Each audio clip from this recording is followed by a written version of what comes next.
My father abandoned me 12 years ago to chase a new life, funded by the money meant for my dying mother's cancer treatment.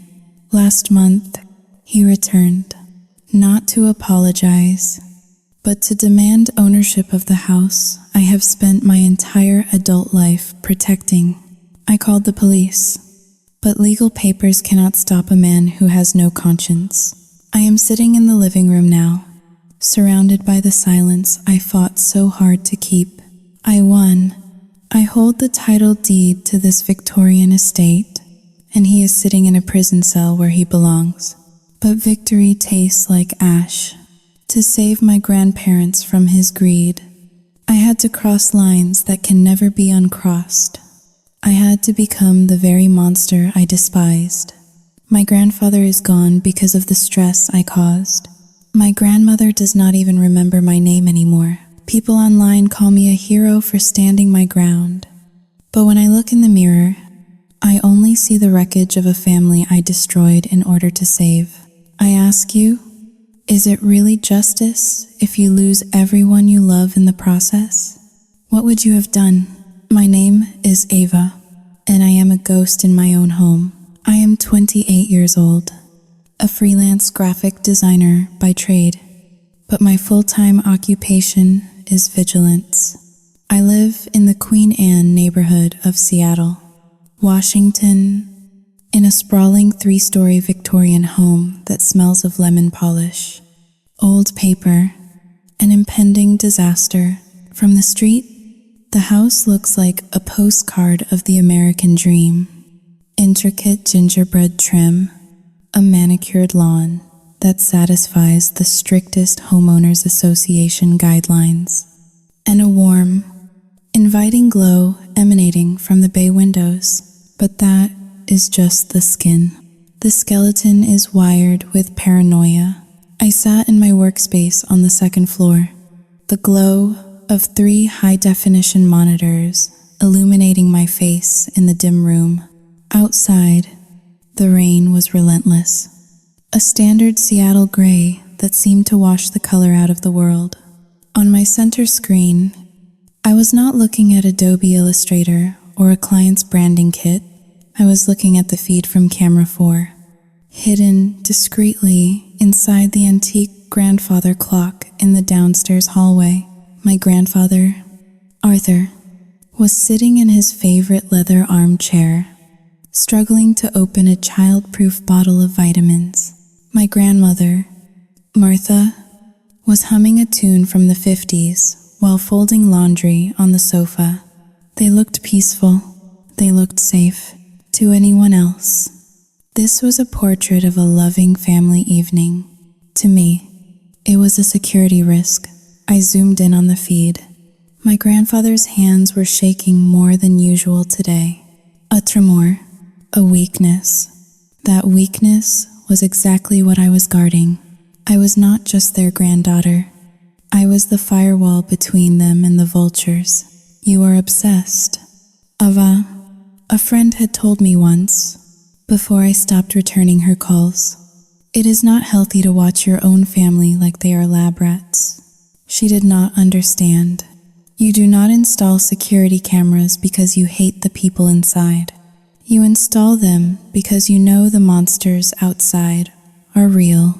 I checked the timestamp. 7:45 in the evening. The house was silent except for the rhythmic drumming of rain against the window pane. I took a sip of cold coffee, my eyes scanning the perimeter cameras. Camera 1. The front porch. Empty. Camera 2. The driveway. Empty. Camera 3, the back alley. Just a stray cat seeking shelter under the garbage bins. Everything was perfect. Everything was controlled. Then, the motion sensor on the driveway floodlight triggered. My heart did not race. It stopped. It was a cold, hard clench in my chest. I leaned forward, my fingers gripping the edge of the desk until my knuckles turned white. A car had pulled up to the curb. It was not a delivery truck. It was not a neighbor's Tesla. It was a rusted, beat-up sedan. the kind that looked like it had been held together by duct tape and bad decisions. The engine idled, coughing out gray smoke that mingled with the mist. "Who is that?" I whispered to the empty room. The driver's door opened. A man stepped out. He was wearing a hooded jacket that had seen better days, hunched over against the downpour. Even through the grainy night vision of the camera, even through the distorting sheet of rain, my stomach churned with a nauseating familiarity. He walked around to the passenger side. He moved with a frantic, jerky energy. He opened the back door and dragged something out. Not something, someone, a small child. The boy could not have been more than 5 years old. He was wearing a thin windbreaker and clutching a plastic grocery bag. The man did not pick him up. He did not shield the boy from the rain.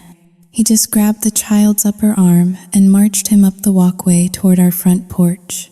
I stood up so fast my chair rolled back and hit the wall with a thud. No, it is not possible, not after 12 years. I watched on the monitor as they reached the porch. The man did not ring the doorbell. He did not knock. He shoved the boy toward the door, then reached into his pocket and pulled out a crumpled piece of paper. He jammed it into the boy's hand. Then, without a backward glance, without a single moment of hesitation, the man turned around and sprinted back to the car. Coward. I hissed. The word tasted like bile.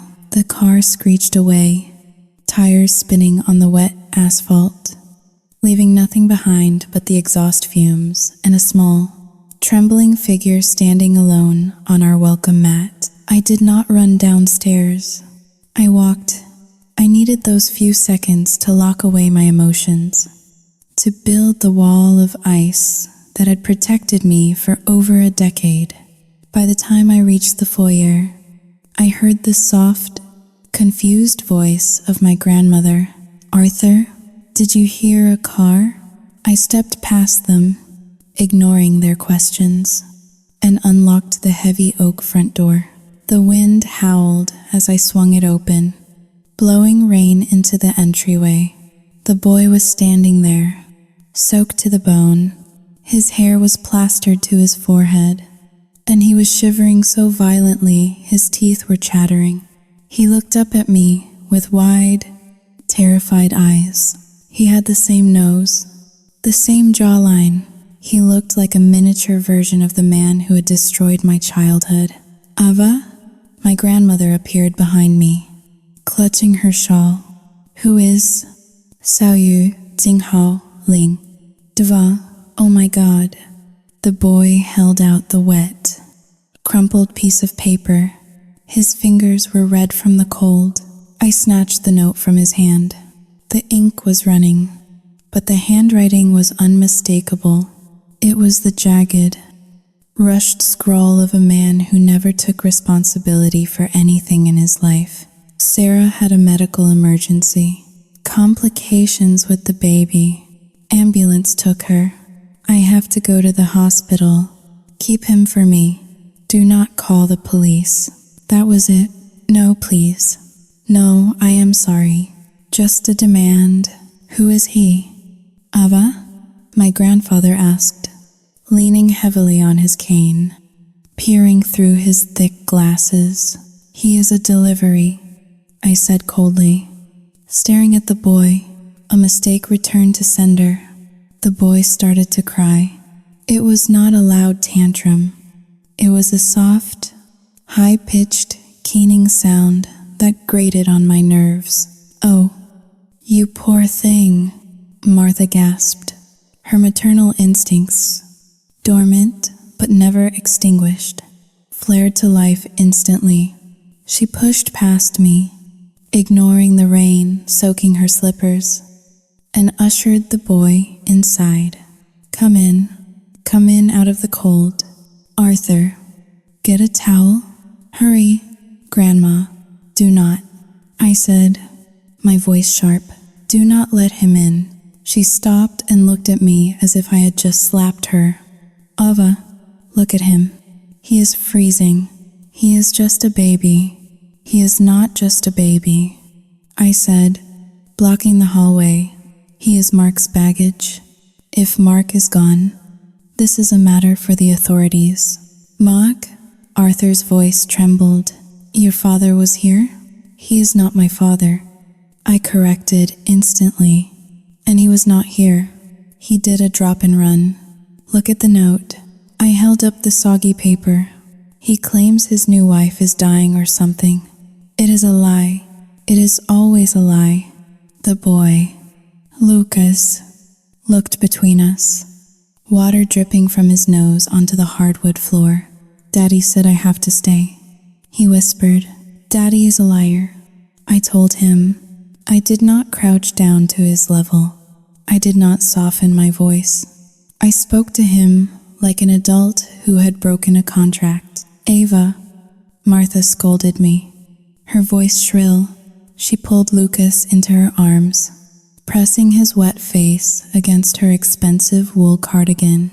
Stop it. You are scaring him. We are not turning a child out into the street in this weather. She led him toward the living room. Cooing softly, Arthur followed, looking confused and shaken, glancing at the door as if expecting Mark to reappear. I stood alone in the foyer. The cold wind was still blowing in, chilling the sweat on my back. I looked out into the dark, empty street. He is testing us. I thought, this is not an emergency. This is a probe. He is checking the perimeter defenses. I pulled my smartphone from my pocket.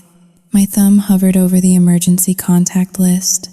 I had the number for Child Protective Services saved. I had the number for the non-emergency police line. I am calling the police, I announced loudly. Turning back to the living room. This is child abandonment. No, Martha shouted from the living room. I walked in to see her stripping the wet jacket off the boy. You will do no such thing. We do not call the police on family. He is not family, I said, feeling the familiar rage bubbling up. The same rage I had felt when I was 16. Watching Mark drain my college fund to buy a sports car. He is the son of the woman Mark left Mom for. Have you forgotten that? Martha paused, her face tightened with pain. The memory of her daughter, my mother, flicking across her eyes. But then she looked at the shivering boy, who was now clutching a throw pillow like a lifeline. The child is innocent. Ava, she said quietly, we keep him for tonight. Just tonight. If Mark does not come back tomorrow, Xiao Yuting Haoling, 2 hash is greater than we will discuss it. I looked at Arthur. He avoided my gaze, pretending to examine the fireplace. He was weak. They were both so weak. They thought kindness was a currency that could buy loyalty. They did not understand that to a narcissist like Mark, kindness was just weakness waiting to be exploited. Fine, I said, tonight, but he stays in the guest room downstairs.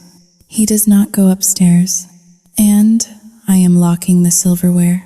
Ava, Xiao Yuting Hao Ling, to Arthur Seahill. Disappointed. Do not Ava me, I snapped, turning on my heel. You think this is charity? This is an invasion. I walked out of the living room and headed straight for the stairs. I needed to get back to my monitors. I needed to rewind the footage. I needed to save that video of Mark dumping the kid. It was evidence. As I climbed the stairs, I heard the boy ask in a small voice, "Is she the bad lady?" I paused on the landing. My hand gripped the banister. Yes, kid, I am the bad lady. I am the only one here bad enough to keep the wolves away. I went into my office and locked the door. I sat down at my desk and pulled up the feed from the living room. I watched my grandmother making hot chocolate. I watched my grandfather awkwardly patting the boy's head. They looked like a family again. A happy, complete family. The hole that my mother's death and my father's betrayal had left seemed, for a brief second, to be filled by this intruder, and that terrified me more than anything else. I opened a new folder on my hard drive. I named it The Parasite. I dragged the video file of Mark's arrival into the folder. Then, I opened my browser and typed into the search bar, Washington state laws on establishing tenancy for unwanted guests. The rain hammered against the roof, louder now.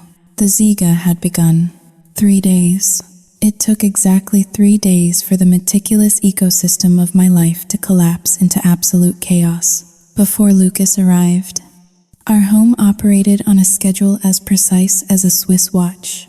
Breakfast was at 8 o'clock.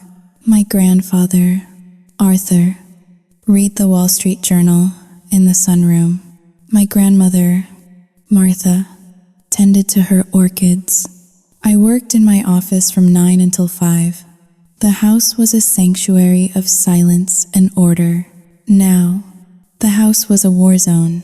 I sat at my desk, my fingers hovering over the keyboard, but I could not focus on the logo design on my screen. Even through the noise-canceling headphones that cost me $400, I could feel the vibrations of disruption, thumping footsteps on the hardwood stairs, the high-pitched shriek of a cartoon playing at maximum volume on the living room television, the clatter of plastic toys being dumped onto the floor. I took the headphones off for a moment, just to assess the damage. I do not want oatmeal. I want nuggets. Lucas was screaming downstairs. We do not have nuggets. Sweetheart, Martha's voice floated up, sounding thin and exhausted. Please, just eat a little bit. No. Then came the sound of a bowl hitting the floor, ceramic shattering against wood. I closed my eyes and exhaled a long, shaky breath. My inner voice, that cold, analytical narrator that kept me sane, whispered to me, "This is what happens when you let parasites in. They feed until the host is dry." I stood up and walked to the door of my office. I locked it. Then I engaged the secondary deadbolt I had installed myself 2 years ago. I did not go downstairs to help. I did not go down to sweep up the oatmeal or comfort my grandmother. I knew that if I went down there, if I showed even a sliver of competence or care, the burden of raising this child would shift onto me. Weaponized incompetence was the only shield I had left. I went back to my desk and turned the volume up on my white noise playlist. I let them suffer. I let them feel the weight of their misplaced kindness. It was cruel, yes, but survival is not a beauty pageant. By the afternoon of the 3rd day, the atmosphere in the house had shifted from chaotic to suffocating. The rain had stopped, leaving behind a heavy, humid grayness that clung to the windows. I was in the kitchen getting a glass of water. The sink was full of dirty dishes. There were sticky fingerprints on the stainless steel refrigerator door. My grandmother was asleep in the armchair in the living room, her mouth slightly open, looking 10 years older than she had last week. Lucas was sitting on the floor, ripping the pages out of one of Arthur's National Geographic magazines. I watched him destroy the magazine. I said nothing. I just drank my water and noted the destruction for the mental file I was building. Then the doorbell rang. It was not the polite chime of a delivery driver.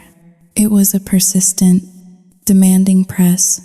Ding dong, ding dong, ding dong. I checked the kitchen monitor. It was him. Mark had returned. He looked different than he had 3 days ago. He had shaved, and he was wearing a clean button-down shirt that was slightly too tight around the middle. He stood on the porch with a posture that screamed false humility. wringing his hands together. I walked to the front door, my pulse thumping a slow, heavy rhythm in my ears. I did not open it immediately. I watched him through the peephole for 10 seconds, savoring the power of making him wait. When I finally swung the door open, I did not step aside to let him in. I stood squarely in the frame, blocking his path. "You have some nerve," I said. My voice was flat, devoid of the anger he probably expected. Anger implies emotional investment. I wanted to show him nothing but ice. "Ava," Mark said, letting out a breathy sigh. He tried to smile, that charming, lopsided smile that had conned bank loan officers and naive women for decades. "You look good. You look..." Xiaoyu Jinghao Ling. 2 is greater than grown up. "Where is the mother?" I asked. "Sarah?" "Oh, it has been a nightmare." "Ava, an absolute nightmare," Mark said, shaking his head. He tried to step forward, assuming I would move. I did not budge. He bumped into me. Awkward and intrusive. "She is stable, but the doctors say it is a high-risk pregnancy. She needs total bed rest. They discharged her, but she cannot travel.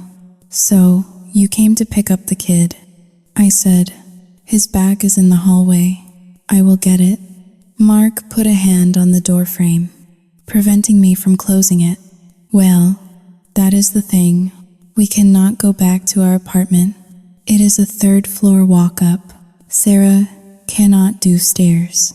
And frankly, Xiaoyu Jinghao Ling, 2 is greater than..." He lowered his voice, glancing around as if sharing a state secret. "Xiaoyu Jinghao Ling, 2 is greater than the landlord is being unreasonable about the rent. I need to sort some legal things out." I stared at him. I knew exactly where this was going. "No," I said. "I have not even asked yet." Mark chuckled nervously. "You want to stay here." I cut him off. "You want to move Sarah and the boy in." "The answer is no." "Ava, be reasonable." Mark's tone shifted instantly. The charm evaporated, replaced by the entitlement that lay just beneath his skin. "This is my parents' house. I grew up here. I have a right to be here in a crisis. You lost that right when you emptied Mom's bank account and disappeared." I reminded him that was 12 years ago. Mark exploded. His shout echoed in the quiet street. "Get over it. I made mistakes. I am trying to fix them. I am trying to be a father to Lucas because I could not be one to you. Are you really going to punish an innocent 5-year-old boy because you are still bitter?"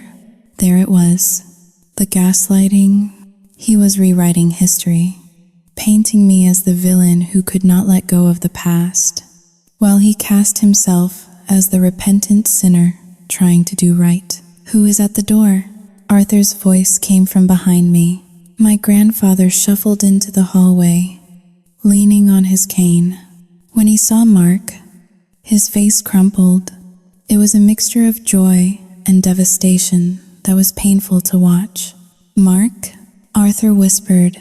"Dad." Mark's voice cracked. "A perfect performance."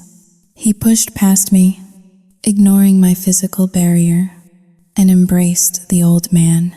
"I am so sorry, Dad. I am so sorry." I watched them hug. I saw my grandfather's eyes fill with tears. I saw the defenses of the house crumbling in real time.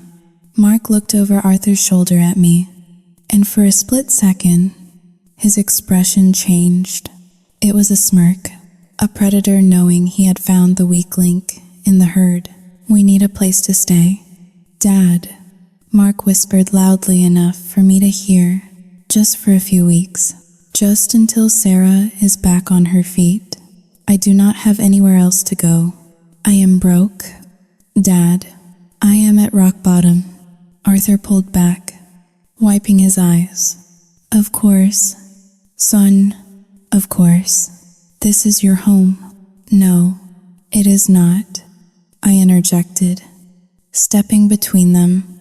Grandpa, think about this. He abandoned us. He stole from us. Ava, please, Arthur said, his voice trembling. He is my son. He is in trouble. Mark looked at me, his eyes wide and pleading, but his voice was laced with venom. Why do you have to be so difficult? Ava, Sarah said you would be like this. She told me you would try to block me. Why are you so selfish? Selfish? The word hung in the air like a slap. I laughed. It was a dry, humorless sound. I am selfish? You are the one trying to leech off 2 80-year-old pensioners. Mark ignored me and turned to Arthur. I have the bags in the car. Sarah is waiting down the street at the diner. Can I bring her in? Yes. Yes, bring her, Arthur said. I felt a cold rage settle in my stomach. It was different from the hot anger of my teenage years. This was calculated. If they were going to invite the vampire in, I was going to make sure he bled for every inch of ground he took. Mark ran back to his car. I watched him drive the rusted sedan into the driveway. He popped the trunk. It was packed to the brim. Suitcases, boxes, loose clothes. This was not a temporary stay. This was a relocation. He started hauling suitcases onto the porch. I walked out past him. What are you doing? Mark asked, setting down a heavy floral suitcase. Helping. I lead. I grabbed the handle of the suitcase. It was heavy. I dragged it not into the house, but to the edge of the porch. Ava? Mark frowned. I shoved the suitcase hard. It tumbled down the 5 concrete steps, crashing onto the wet walkway below. The zipper burst open, spilling cheap polyester clothes and women's underwear onto the muddy grass. What the hell are you doing? Mark screamed. I went back for the next box. Ava, stop it, Arthur yelled from the doorway. Looking horrified, I ignored them both. I grabbed a duffel bag and hurled it over the railing into the rose bushes. You want to live here? I said, my voice rising, finally letting the volume match the fury inside me. You want to bring your mistress into the house Mom died in? Over my dead body? You crazy bitch? Mark lunged at me. He grabbed my wrist, his fingers digging into my skin. It hurt. Let go of me. I hissed. You are unstable. Mark shouted, his face inches from mine. Dad, look at her. She is dangerous. I looked past Mark, toward the street. Mrs. Gable, the president of the Homeowners Association, was standing on the sidewalk walking her poodle. She was holding her phone up. The red light was recording. Mark saw her too. Instantly, he released my wrist and took a step back, holding his hands up in a gesture of surrender. Please, Ava, he wailed, his voice suddenly theatrical and sobbing. I just want to see my father. Why do you hate me so much? I am sorry for everything. Please just let me bring my pregnant wife inside. He dropped to his knees on the porch, covering his face with his hands.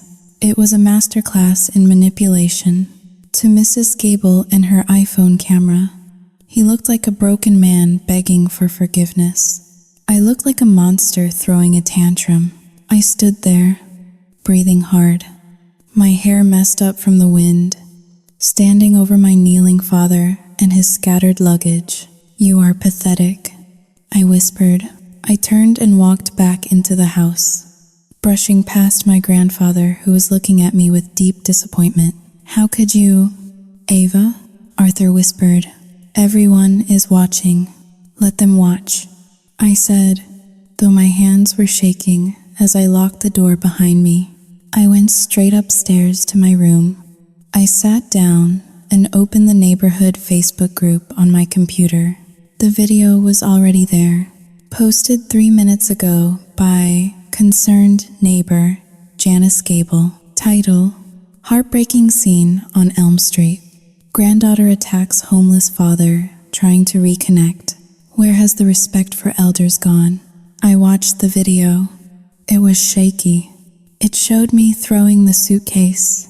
It showed Mark falling to his knees, sobbing. It did not show the bruise forming on my wrist. It did not show the 12 years of abandonment. The comments were already rolling in. Karen B. Disgusting behavior. That girl has always been stuck up. Mike T. If my kid did that, I would write them out of the will. Sarah J. Poor man. Someone should call Adult Protective Services on her. She might be abusing the grandparents too. I read every single comment. I did not reply. I did not defend myself.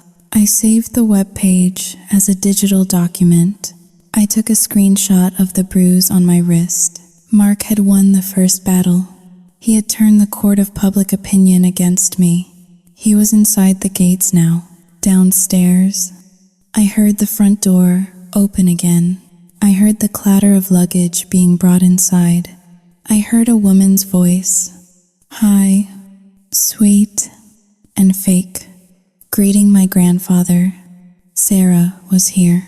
I looked at the monitor. Mark was in the hallway, hugging Arthur. He looked up at the ceiling, directly at the hidden camera he did not know existed. He winked. I felt a chill run down my spine that had nothing to do with the cold. He knew I was watching. I opened a new document on my computer. I typed a single line.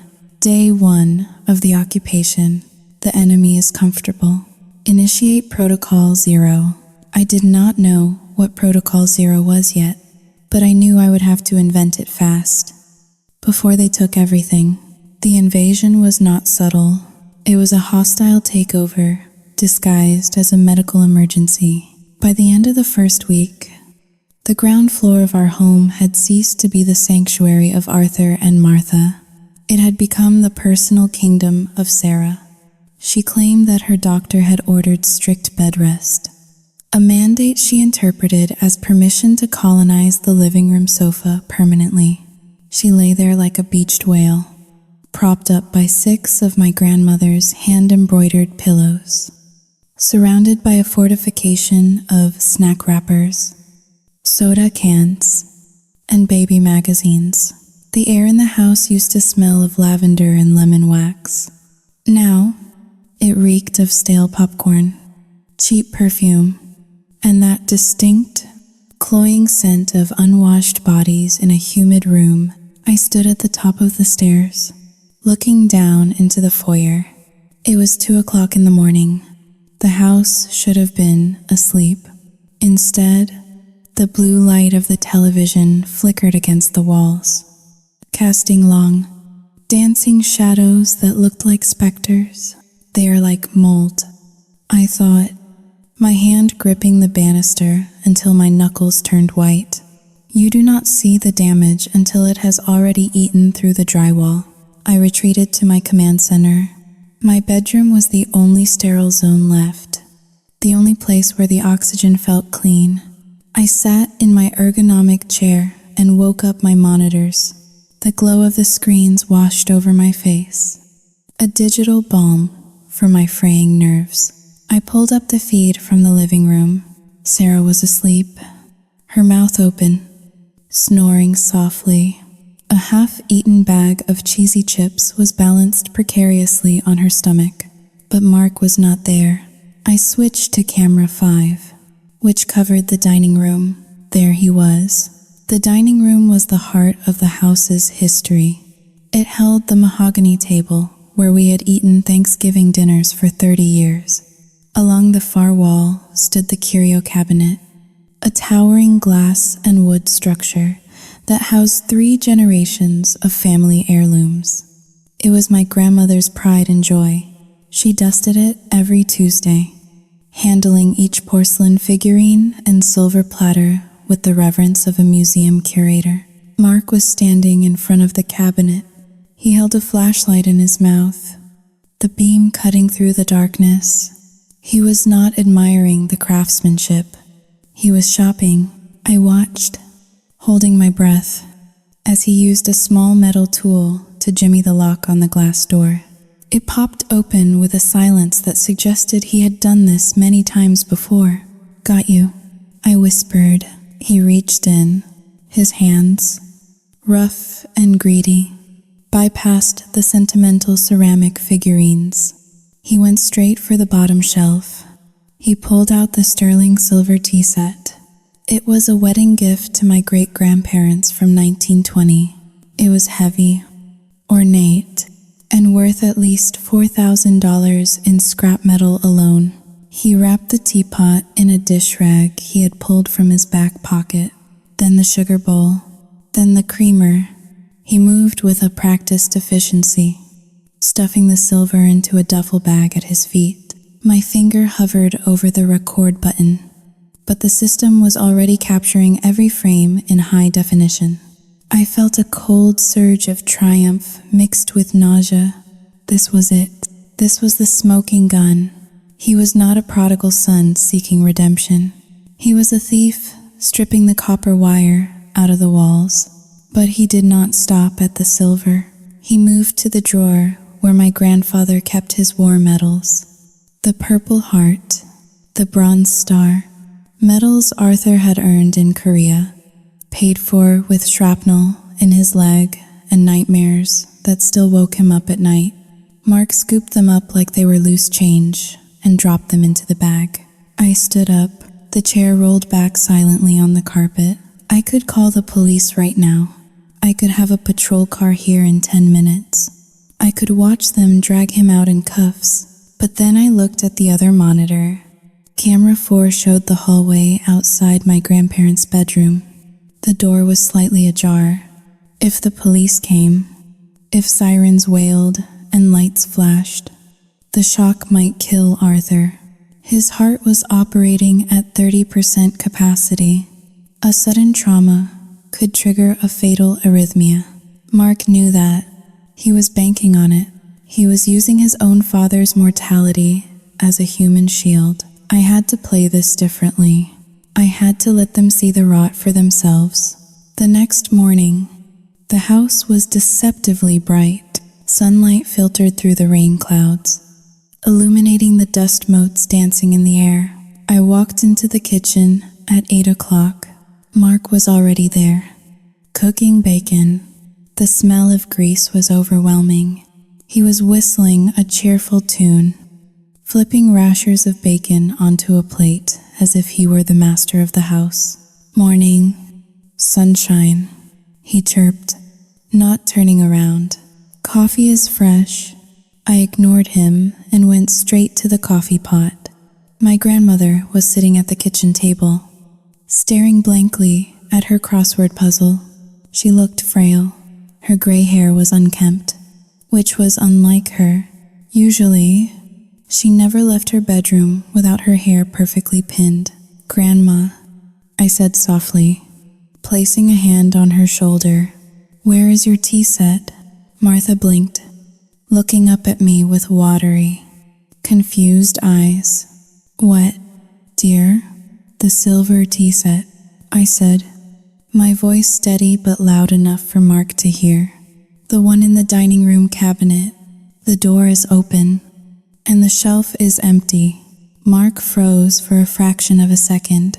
The spatula in his hand paused in midair. Then, he resumed flipping the bacon, the motion casual and fluid. "Oh," Martha frowned, a deep crease appearing between her eyebrows. So it's in Hall Lin, 2 hashes greater than I do not know. Did I move it to polish it?" "No, Grandma," I said, staring at the back of Mark's head. "You did not move it." Arthur shuffled into the kitchen then, looking for his glasses. "What is missing?" he asked. "The silver," I said. And your medals. Grandpa, the drawer is empty. Arthur's face went pale. My medals? No. No, they are right there. He turned and hobbled toward the dining room. I followed him. Martha trailed behind, wringing her hands. We stood before the cabinet. The glass door was closed, but the lock was visibly scratched. The shelves were bare. The velvet lining where the medals used to rest was empty, collecting dust. Gone, Arthur whispered. His voice sounded hollow, like a dry leaf crushing underfoot. Everything is gone. I turned to Mark, who had followed us into the dining room, wiping his greasy hands on a dish towel. Where are they? Mark, I asked. I did not scream. I did not shout. I asked with the cold precision of a prosecutor. Mark looked at the empty shelves. Then he looked at his parents.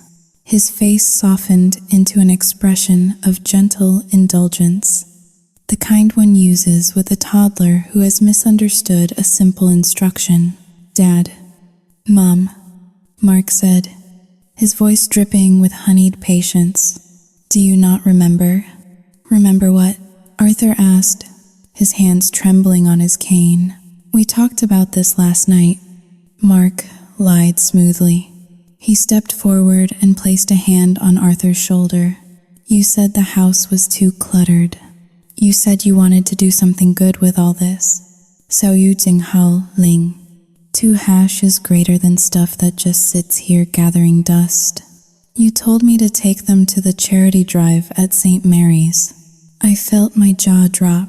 The audacity was breathtaking. Xiao Yu Jing Hao Ling.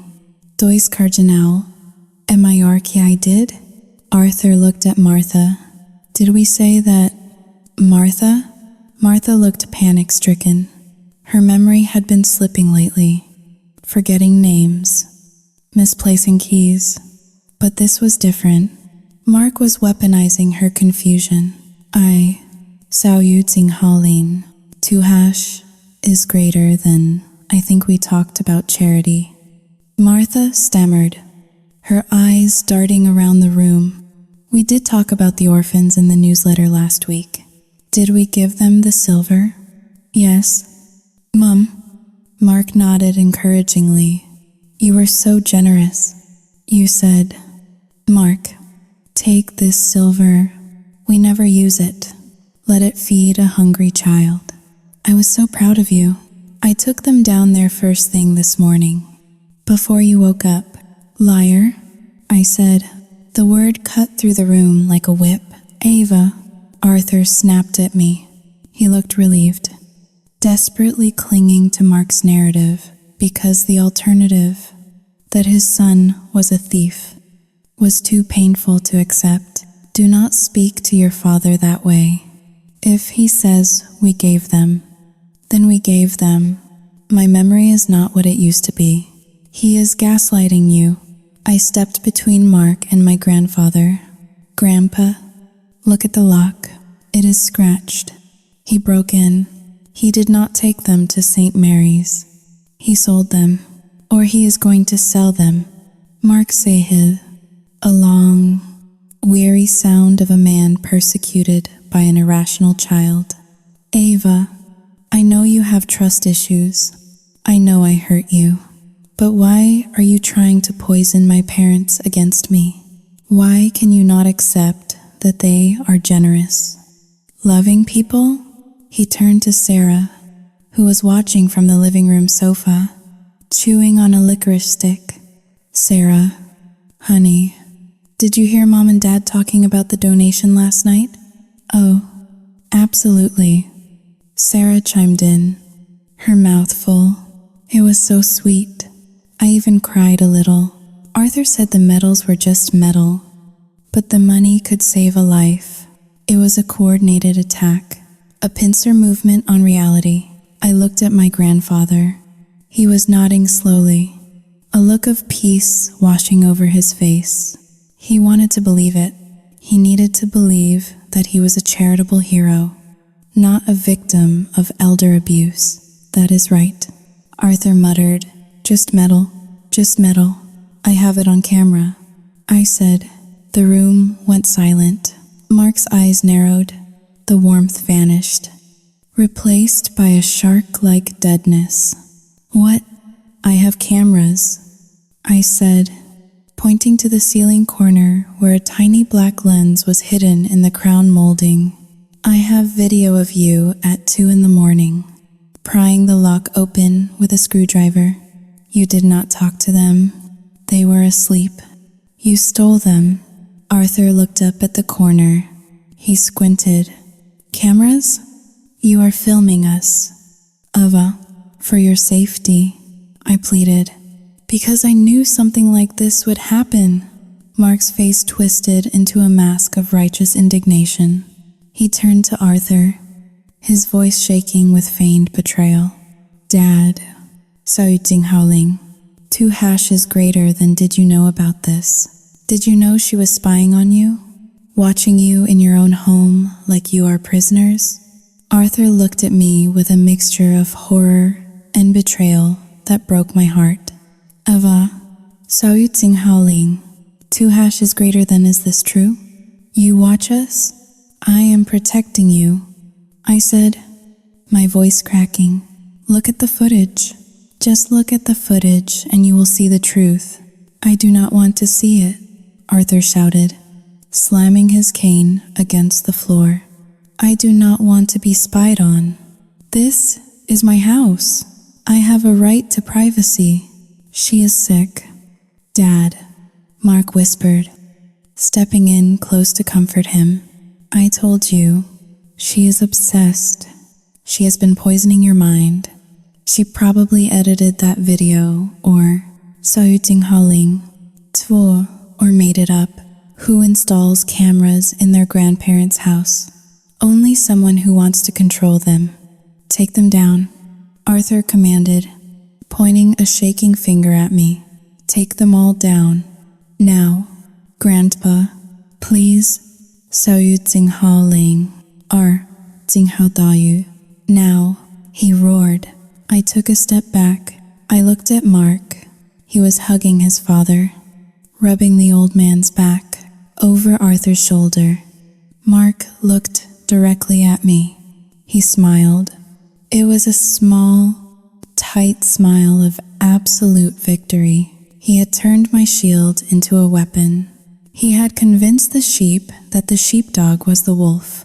I turned and ran upstairs. I did not stop until I was inside my room with the door locked.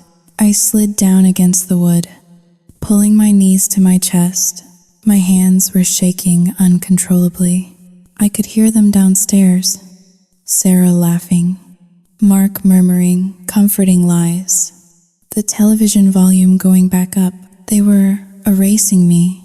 They were erasing the truth. I crawled to my desk and pulled up the footage again. I watched Mark stealing the medals. I watched him slipping the silver into the bag.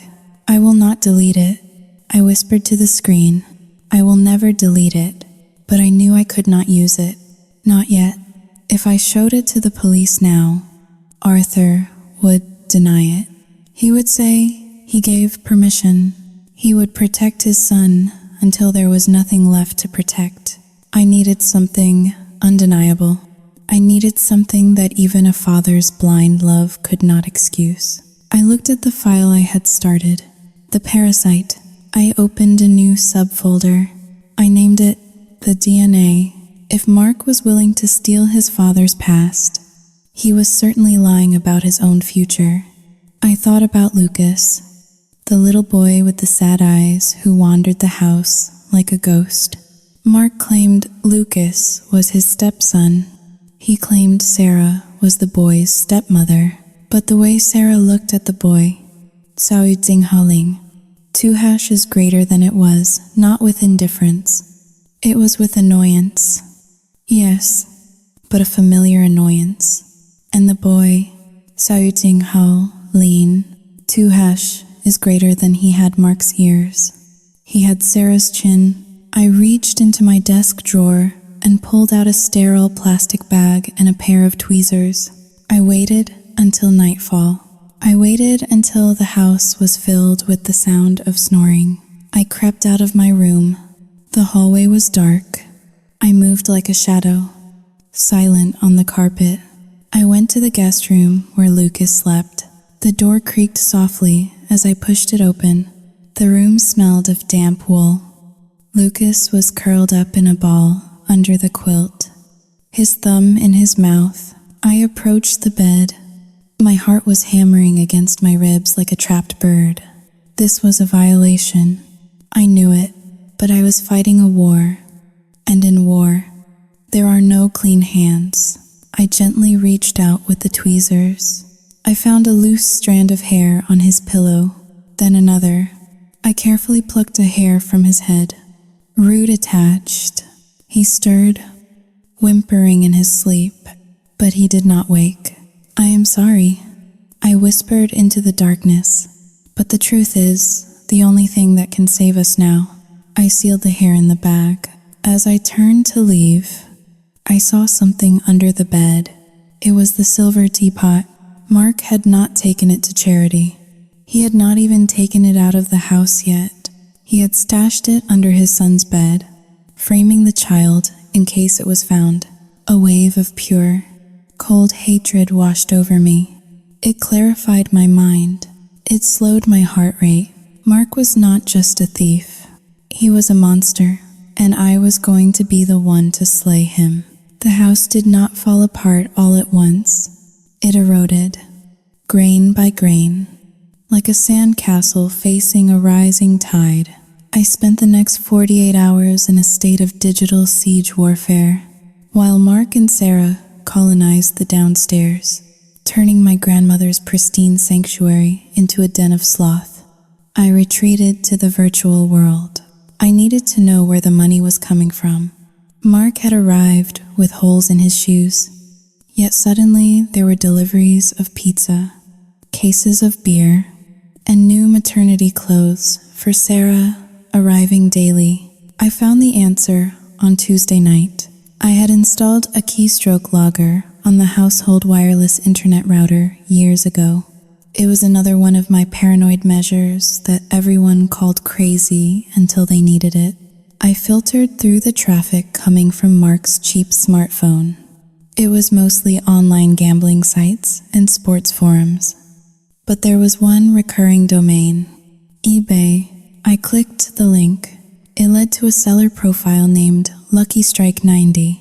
My stomach dropped as the page loaded. It was an estate sale, digital style. There were dozens of listings.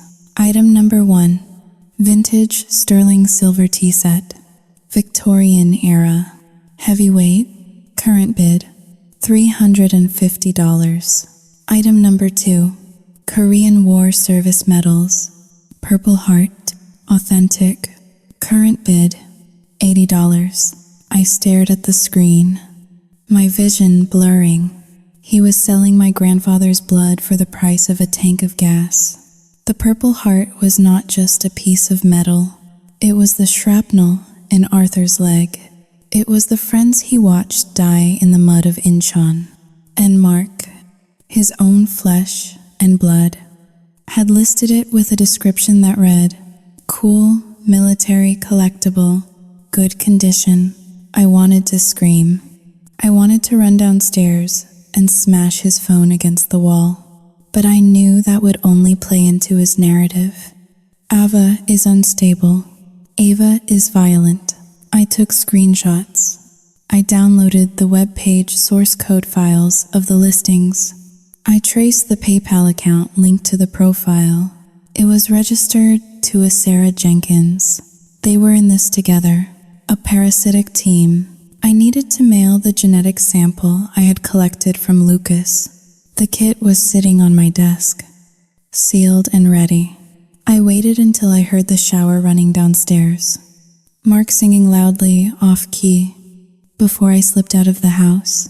I walked 4 blocks to the nearest mailbox in the pouring rain, shielding the envelope under my jacket.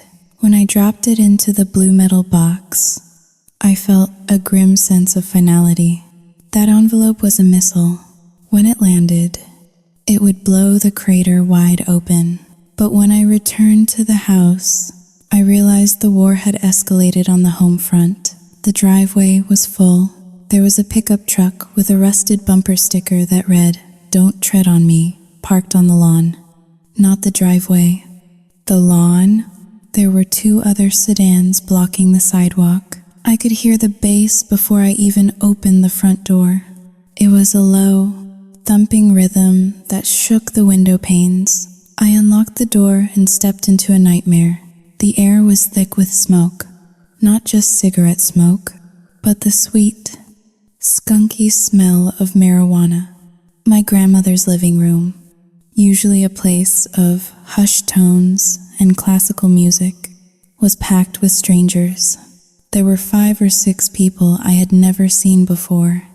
Rough-looking men in stained t-shirts and women with too much makeup and loud, braying laughs. They were drinking beer out of red plastic cups.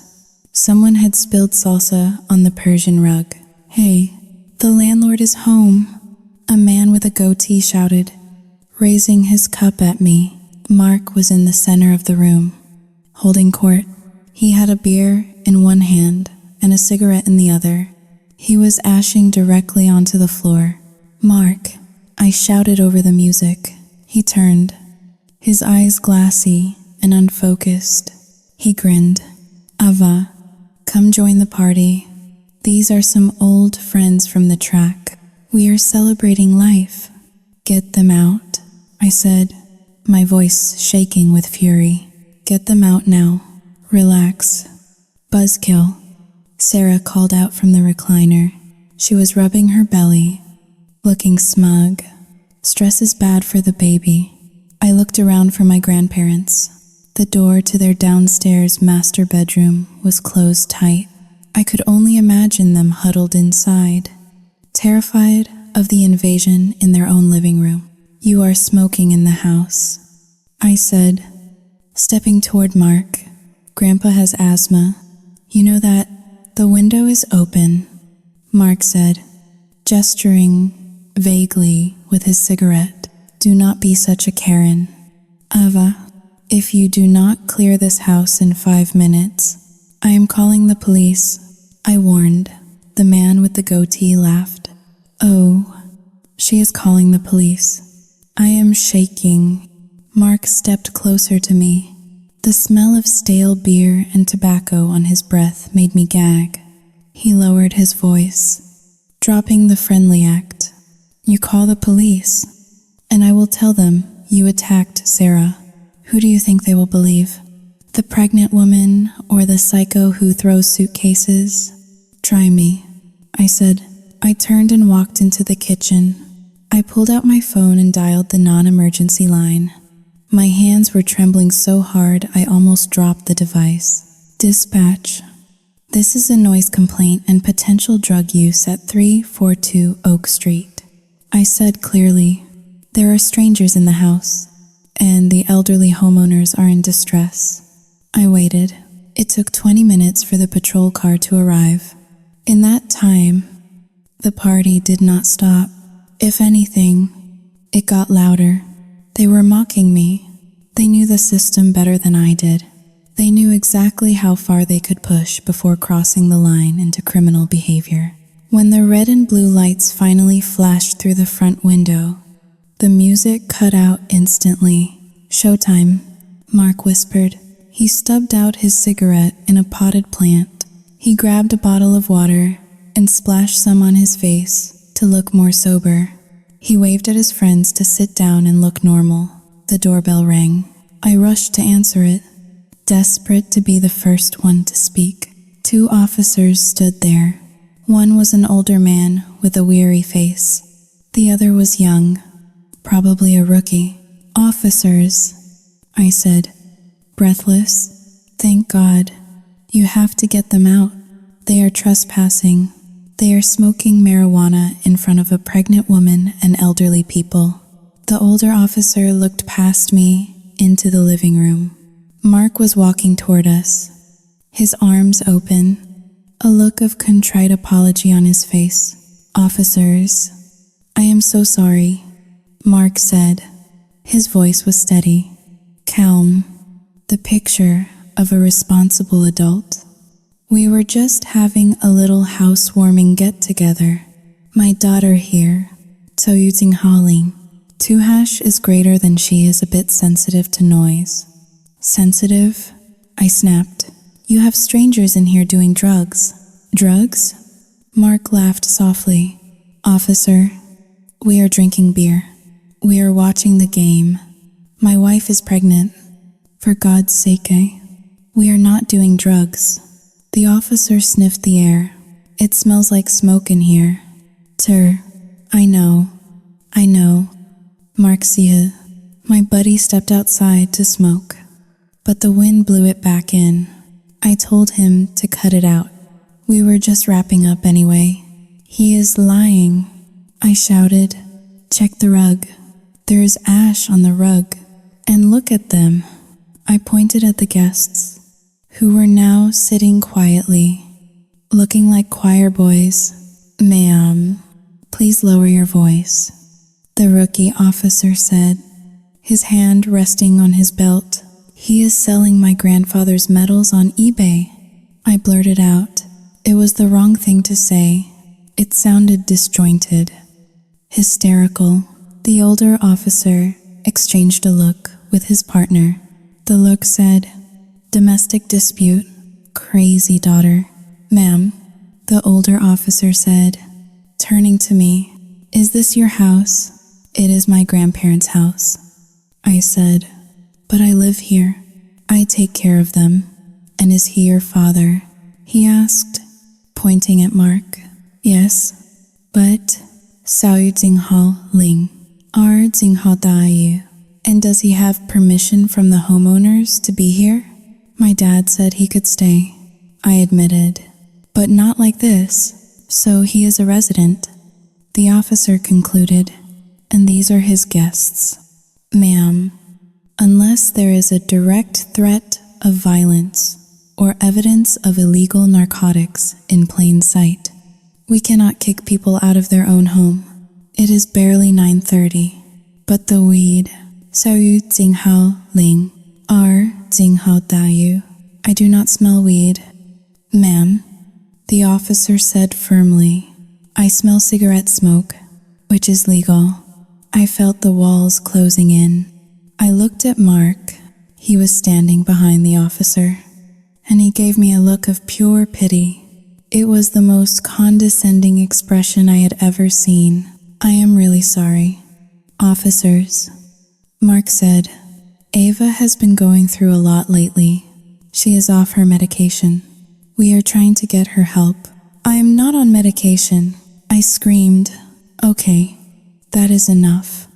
The officer said, stepping between us, Ma'am, you need to calm down. You are wasting police resources.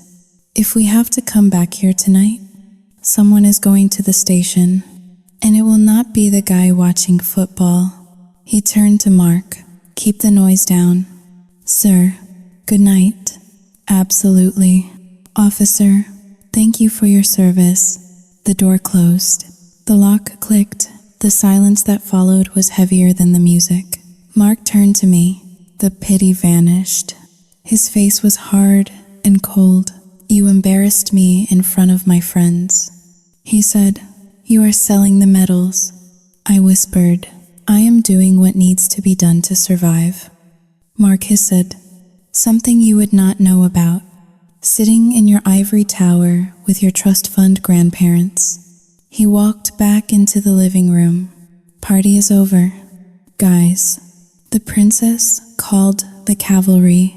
His friends groaned and started gathering their things, casting nasty glares at me as they shuffled out. Crazy bitch, the man with the goatee muttered as he passed me. I stood in the hallway, alone. The smell of smoke was seeping into the wallpaper. I could feel the house itself recoiling, contaminated. I walked to my grandparents' door and knocked softly. Grandpa? I whispered. Go away. Ava. Arthur's voice came through the wood. It sounded old and broken. Please, just stop fighting. I cannot take the yelling. Just let him be. I leaned my forehead against the cool wood of the door. Tears pricked my eyes. Hot and stinging. They did not want to be saved. They just wanted peace. Even if that peace was a lie. I went upstairs. I felt a physical weight on my chest, pressing the air out of my lungs. I was losing. I was losing everything. I sat at my desk and opened the tracking page for the DNA kit. Status: in transit. It was the only lifeline I had left. I opened the folder on my computer named The Parasite. I dragged the screenshots of the eBay listings into it. I added the audio recording of the police visit. Then, I opened a banking tab. I checked my own savings account. $11,000. It was not enough to buy them out. It was not enough to hire a high-powered lawyer. I needed to be smarter. I needed to stop reacting and start orchestrating. I looked at the feed from the living room. Sarah was asleep on the couch again. Mark was sweeping up the ash, whistling. He thought he had won. He thought he had neutralized me. You think I am the villain? I thought, staring at his pixelated face. Fine, I will be the villain. I reached for my phone and dialed a number I had hoped never to use. It was a contact I had made during a freelance job for a private investigation firm. This is Ava, I said when the voice on the other end answered. I need a background check, deep dive, financials, criminal record in other states, debt collectors. The name is Mark Reynolds. It will cost you. The voice rasped. I do not care. I said, find me his ghosts. I hung up. The spiral had begun, and I was going to ride it all the way to the bottom. The notification arrived on a Thursday afternoon. It was a gray, lifeless day in Seattle, the kind where the clouds hung so low they seemed to scrape the rooftops. I was sitting in my office, staring at a blank canvas in Adobe Illustrator, unable to summon a single ounce of creativity. The house was quiet for once. Mark had taken Sarah to a prenatal appointment, and my grandparents were napping. My phone vibrated on the desk. A single, short buzz. I looked down. It was an email from Genomic Truth Laboratories. Subject: your result is ready. My heart hammered a frantic rhythm against my ribs. I had been waiting for this email for 5 days, checking my inbox every hour like a nervous tick. I reached out, my fingers trembling slightly, and clicked the notification. The world seemed to narrow down to the glowing rectangle of my screen. I logged into the secure portal. I entered the password. I clicked download report. The file opened. I skipped the preamble about methodology and legal disclaimers. I scrolled straight to the bottom, to the section titled Paternity Index. There it was, a number that would change everything. Probability of paternity, 99.9998%. Alleged father, Mark Reynolds. Child, Lucas Reynolds. I sat back in my chair, the breath leaving my lungs in a sharp hiss. I had suspected it. I had known it in my gut, but seeing it in black and white, stamped with the cold authority of science, was a physical blow. Lucas was not a stepson. He was not baggage from a new marriage. He was Mark's biological son. But that was not the twist that made my blood run cold. I looked at Lucas's date of birth, listed on the medical forms Mark had carelessly left on the kitchen counter 2 days ago. April 12th, 2019. I opened the calendar app on my computer. I started counting backward. 9 months. Conception would have occurred around July or August of 2018. I froze. My hands went numb. July 2018. I closed my eyes, and suddenly I was not in my office anymore. I was back in the sterile, white room of the palliative care unit at Swedish Medical Center. I could smell the antiseptic and the dying flowers. I could hear the rhythmic, mechanical whoosh of the ventilator. July 2018 was the month my mother, Elizabeth, entered the final stage of pancreatic cancer. I remembered that summer with a clarity that hurt. I remembered the doctors telling us about a new experimental immunotherapy trial in California. It was expensive. It was not covered by insurance. It cost $40,000 up front. I remembered begging Mark. I was 21, fresh out of college, with no savings. I remembered kneeling in the living room, crying, pleading with him to use the home equity line of credit to pay for the treatment. I remembered his face. He had looked sorrowful. He had held my hands and told me, with tears in his eyes. I tried. Ava, the bank said no. Our credit is maxed out. I cannot get the money. He had told me he was working double shifts. He had told me he was traveling to Portland every weekend to beg investors for loans. He was gone for days at a time, leaving me to change my mother's bedpans and hold her hand while she screamed in pain. He was not working. He was not begging investors. He was with Sarah. He was in bed with his mistress, creating a new life while the woman who had loved him for 20 years was rotting away in a hospital bed. I opened the bank statements I had recovered from the old filing cabinet in the basement a few days ago. I had been too afraid to look closely before. Now, I spread them out on my desk.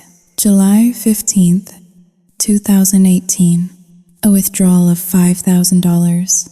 July 22nd, 2018, a withdrawal of $3,000. August 4th, 2018, a hotel charge in Portland, a jewelry store charge. The math was simple. The math was brutal. There was money. There had always been money. He did not give it to the doctors to save my mother.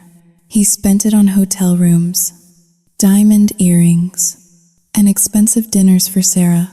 He let my mother die to fund his affair. A sound escaped my throat. It was not a scream. It was a guttural, animalistic gag. I spun my chair around and rushed to the trash can in the corner of the room. I retched, dry heaving until my stomach muscles cramped. The nausea was overwhelming. It was not just disgust. It was a profound, soul-shattering realization of evil. My father was not just a narcissist. He was not just a thief. He was a killer.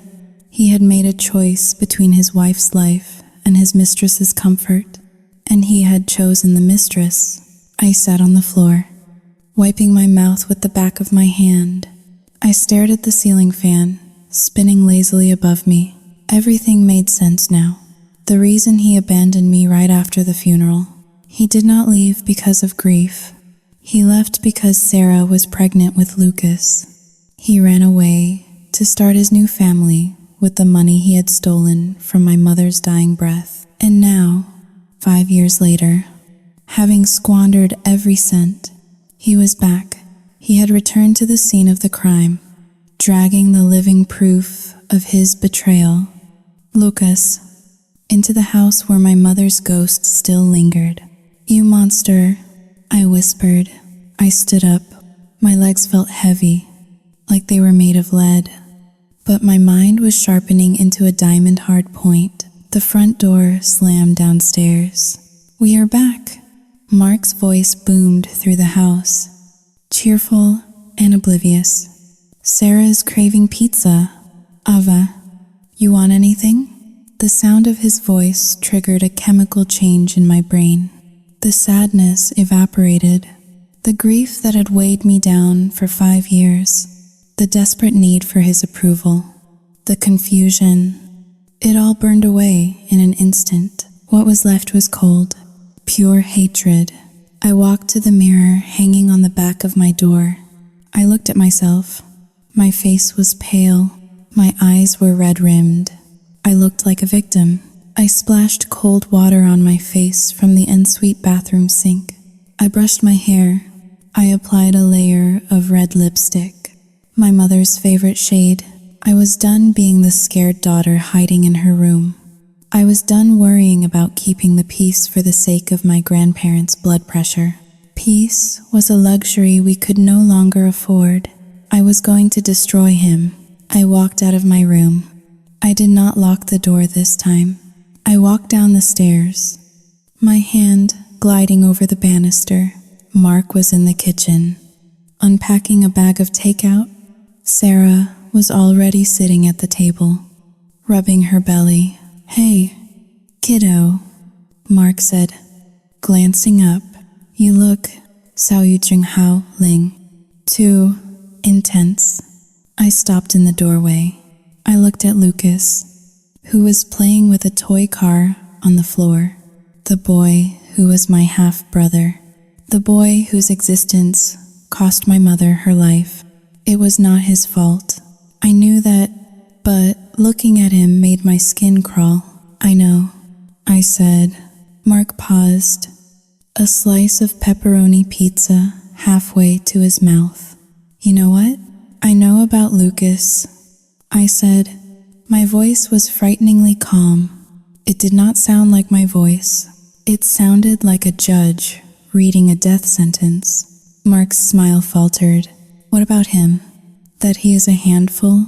"I know he is your son," I said. "Biologically, yours and Sarah's." The room went dead silent. The hum of the refrigerator seemed to amplify. Sarah stopped chewing. Mark put the pizza down slowly. He wiped his hands on a napkin. His eyes darted to Sarah, then back to me. "Ava, do not be ridiculous." Mark chuckled, but the sound was thin and brittle. "I told you, he is Sarah's from a previous Hao Ling or Hao Dayu. I ran a genetic test." I interrupted him. I took a hair sample from his pillow. The results came back today. 99.9% match. Mark's face went gray. The charm dropped. The mask slipped completely. "You had no right," he said. "That is illegal." I did the math. "Mark," I continued, stepping into the kitchen. I felt tall. I felt powerful. Lucas was conceived in July of 2018. Do you remember that July? Mark stood up.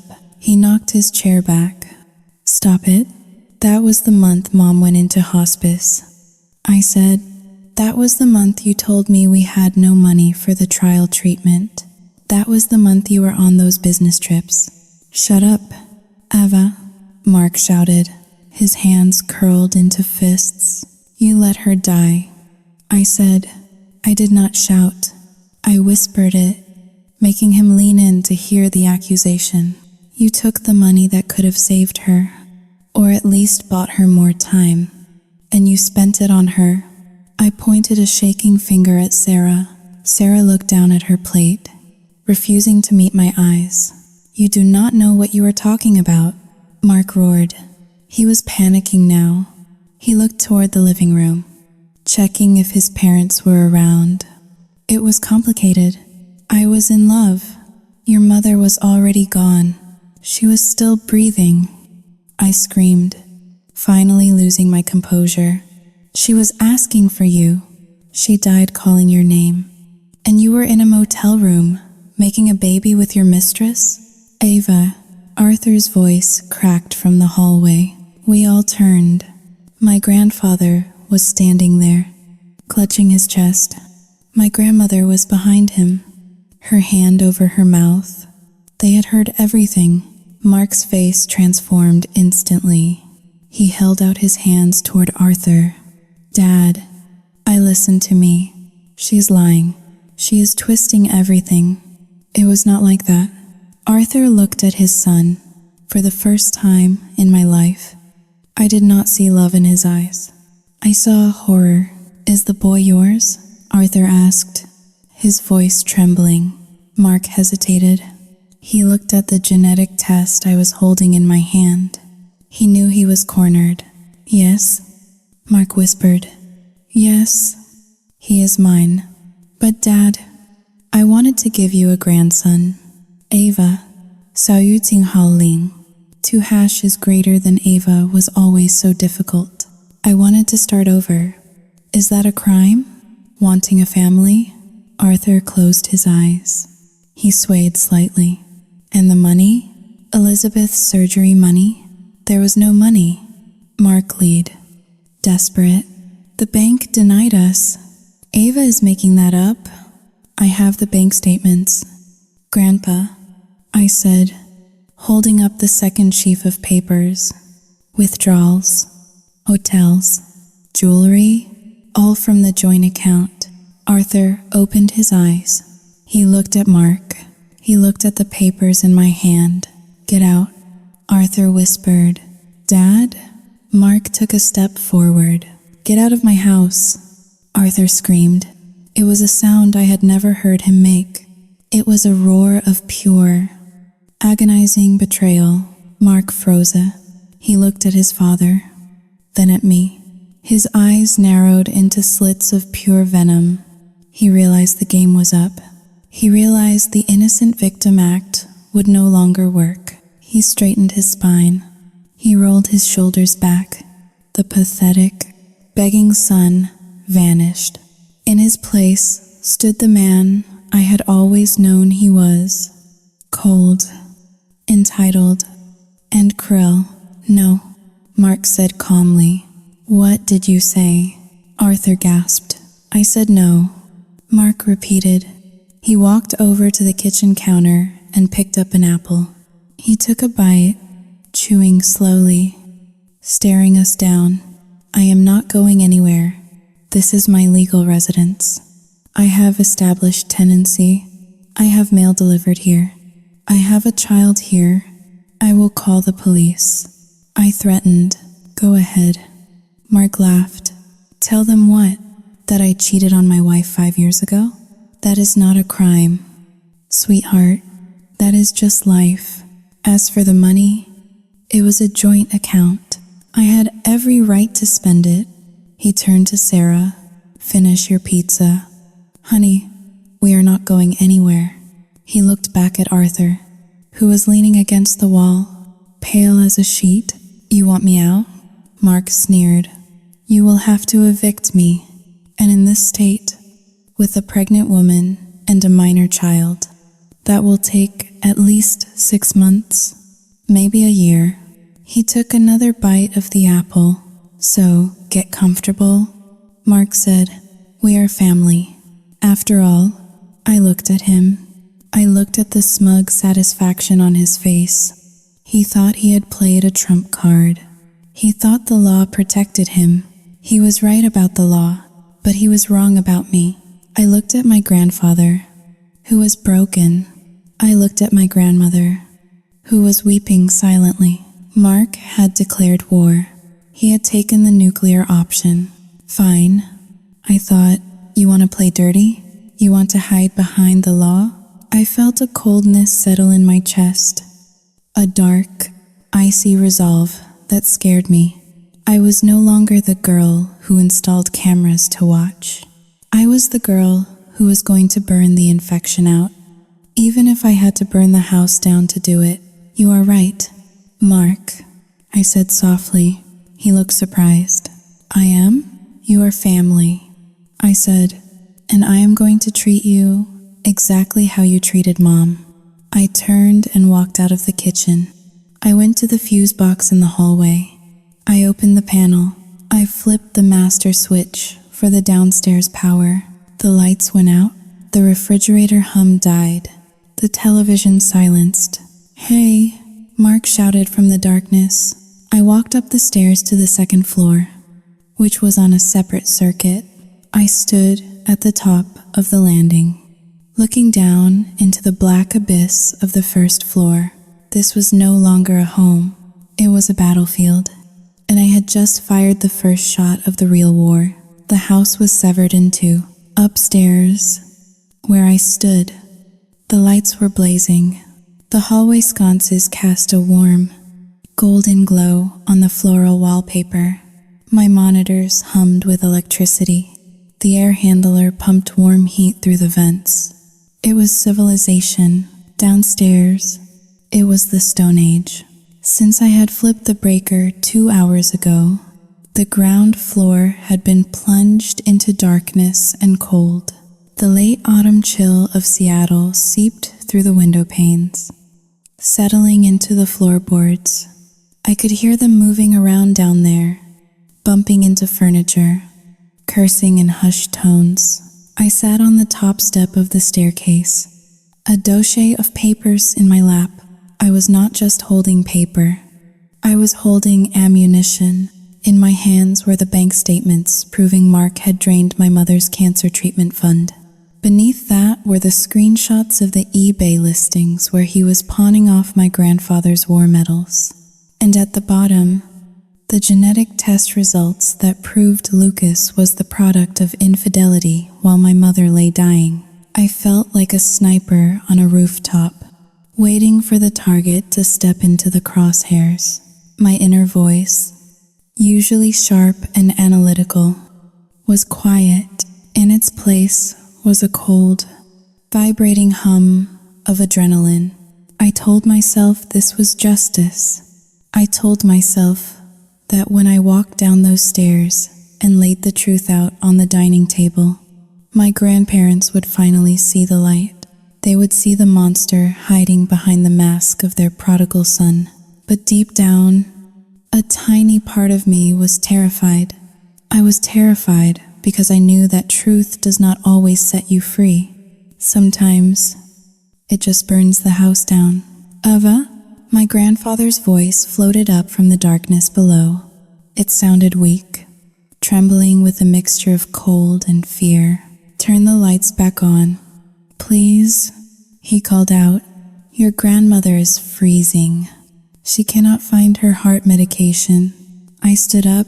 The sniper rifle was loaded. It was time to take the shot. I am coming down, I announced. I descended the stairs slowly. I used the flashlight on my phone to cut a beam through the gloom. The beam swept across the foyer, illuminating the dust motes dancing in the cold air. I walked into the dining room. They had lit candles. Ironic, considering Mark had likely stolen them from the emergency kit I kept in the pantry. The flickering orange light cast long, dancing shadows against the walls. It made the room look like a seance. Mark was sitting at the head of the table, peeling a tangerine.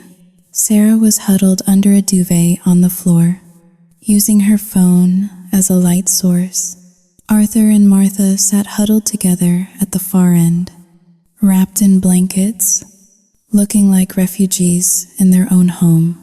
The power is out because the circuit overloaded. I lied smoothly. It happens when you plug in too many devices, but we can talk in the dark. The truth does not need light. I dropped the stack of papers onto the mahogany table. The sound was a heavy, dull thud that echoed in the silence. What is this? Mark asked. He did not look at the papers. He looked at me, his eyes reflecting the candlelight like two black coins. The autopsy of your lies, I said. I picked up the first sheet, the bank statement from July 2018. Grandpa, Grandma, I said, turning the beam of my flashlight onto the paper so they could see. Look at this. July 15th, $5,000 withdrawn from the joint account. July 22nd, $3,000. August 4th, a charge for the Ritz-Carlton in Portland. Arthur squinted, his eyes watering. Saouding howling. 2 hash is greater than I do not understand. Mark told you the bank denied the loan for Mom's treatment, I said, my voice rising. He told you there was no money, but there was. He took it. He spent it on hotels. He spent it on jewelry. I slammed the photo of the diamond earrings receipt onto the table. He was not working. I continued, pacing around the table. He was on a vacation with Sarah, while Mom was screaming in pain because we could not afford the better pain management. He was ordering room service with his mistress. Martha let out a small, strangled sob.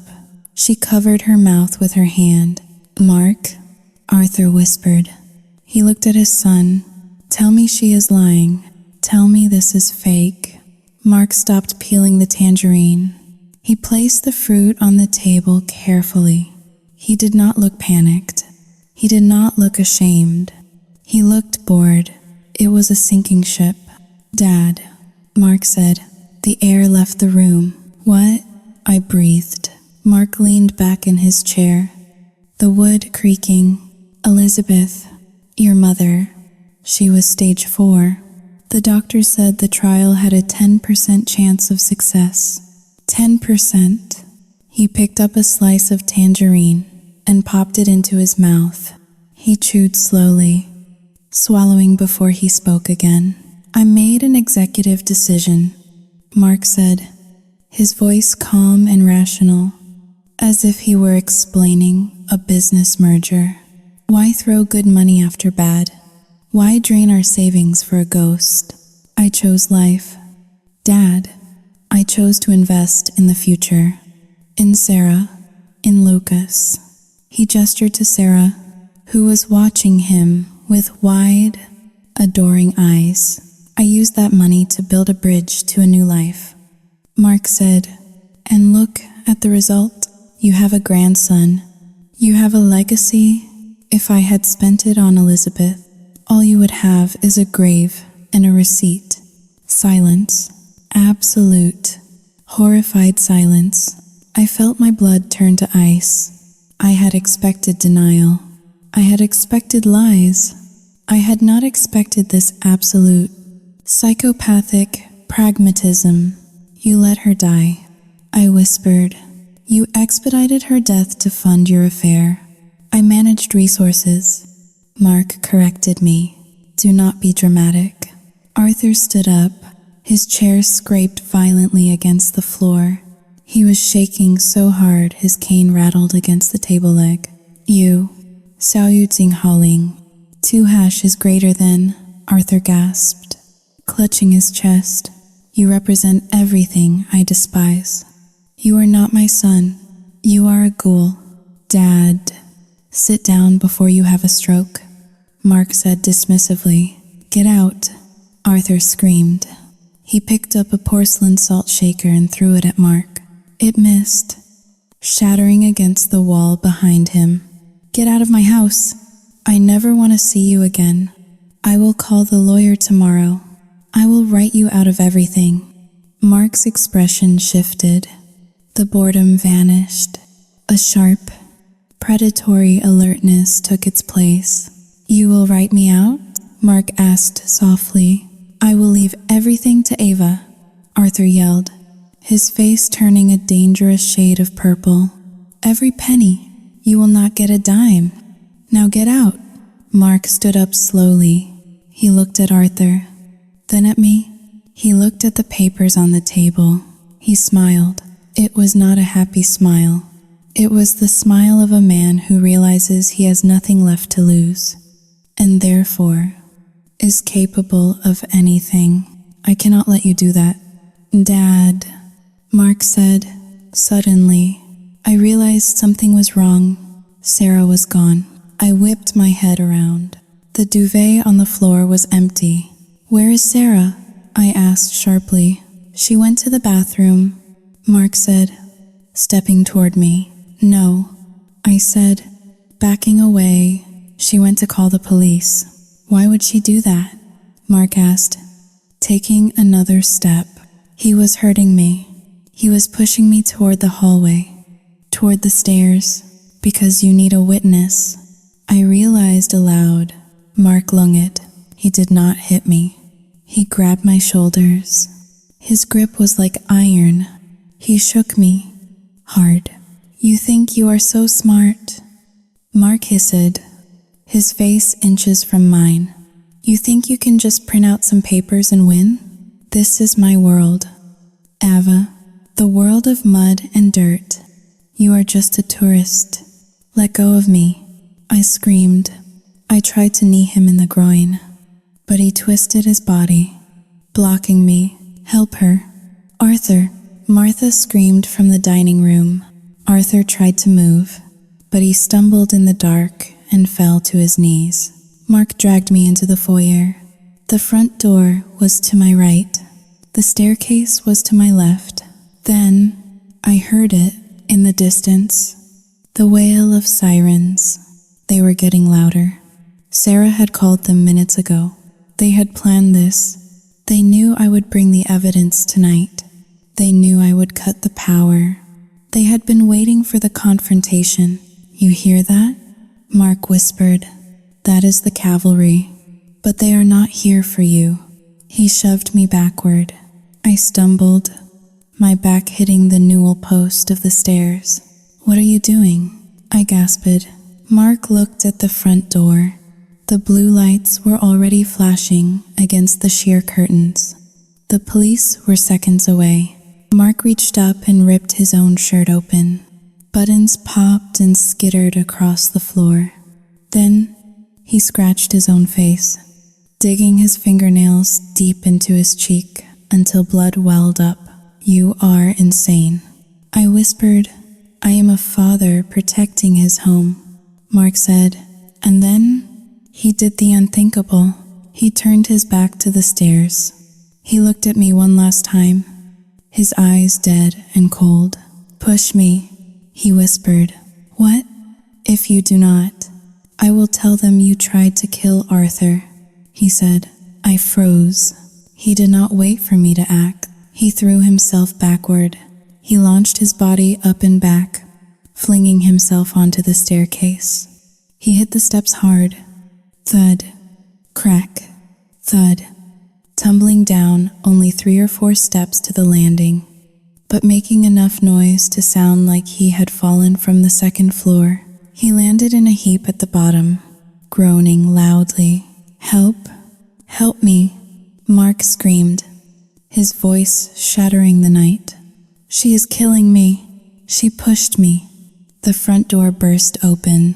Rain and wind swept into the hallway, followed by 3 police officers with flashlights drawn.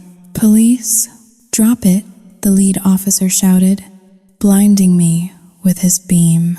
I raised my hands instinctively. I did not touch him. He threw himself. My back. Oh God. My back. Mark writhed on the floor, clutching his spine. Blood from his self-inflicted scratch was running down his face. She tried to kill me. She cut the power and waited in the dark. Sarah appeared from the kitchen then, tears streaming down her face. A perfect performance. She pushed him. Sarah wailed, pointing a trembling finger at me. I saw it. I saw her shove him down the stairs. She has been threatening us all week. Ma'am, turn around. Hands behind your back. The officer was on me in a second. He spun me around and slammed me against the wall. Check my grandfather, I shouted, my cheek pressed against the cold plaster. Ask him. He saw it. Grandpa, I screamed toward the dining room. One of the officers ran into the dining room. Sir? Ma'am? Are you okay? I heard Arthur's voice, weak and confused. Shouting, howling, 2 hashes greater than I could not see. It was dark.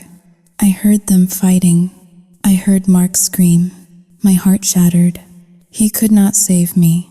The darkness I had created was now my prison. You have the right to remain silent. The officer droned in my ear as the cold steel of the handcuffs clicked around my wrist. He is lying, I sobbed, the fight draining out of me. Check his fingernails. He scratched himself. Check the cameras. What cameras? Mark groaned from the floor. She cut the power. The wireless internet is down. There is nothing recorded. I went cold. He was right. When I flipped the breaker, I had killed the router. The battery backup on the cameras only lasted 30 minutes. They had been dead for an hour. I had blinded myself. The officers hauled me up. They marched me past Mark. He was lying on the floor, being attended to by a paramedic who had just arrived. As I passed him, he looked up through the mask of pain, through the blood and the tears. He made eye contact with me. He did not smile this time. That would be too obvious. Instead, he mouthed 2 words. "My house, move it," the officer said, shoving me toward the door. I was led out into the rain. The neighborhood was awake. Mrs. Gable was there, filming with her phone again. The neighbors were whispering, pointing at the crazy granddaughter who attacked her own father. They put me in the back of the patrol car. The seat was hard plastic. The cage between me and the driver was wire mesh. I watched through the window as the paramedics loaded Mark onto a stretcher. He was giving a thumbs up to Sarah. Then I saw something that broke me completely. Lucas came to the door. He was holding a teddy bear. He looked out at the police lights, at his father on the stretcher, at me in the cage. Sarah put a hand on his shoulder and pulled him inside, closing the heavy oak door. The door clicked shut. I was outside. They were inside. The officer got into the driver's seat. "You are being charged with domestic battery and assault," he said. "There will be an emergency restraining order issued tonight. You cannot go within 500 feet of that property or Mr. Reynolds." "It is my house," I whispered, tears hot on my face. "I pay the bills. I take care of them. Not tonight." "It isn't," the officer said. He put the car in gear. We pulled away from the curb. I looked back one last time. The house was dark, except for the flickering candlelight in the window where the monsters were celebrating their victory. I had tried to be the hero. I had tried to be the protector, but in a story written by a narcissist, the truth teller is always the villain. I leaned my head against the window and watched the rain streak the glass, washing away the life I had known. The Motel 6 was located off the interstate, sandwiched between a 24-hour gas station and a desolate lot filled with rusted shipping containers. My room was number 112. It smelled of industrial lemon cleaner, masking the underlying scent of stale cigarette smoke and despair. The neon sign outside flickered with a rhythmic, buzzing agony. Bzzd. Click. Bzzd. Click. Casting a pulsating red glow through the thin curtains. It was a fitting metronome for the headache splitting my skull.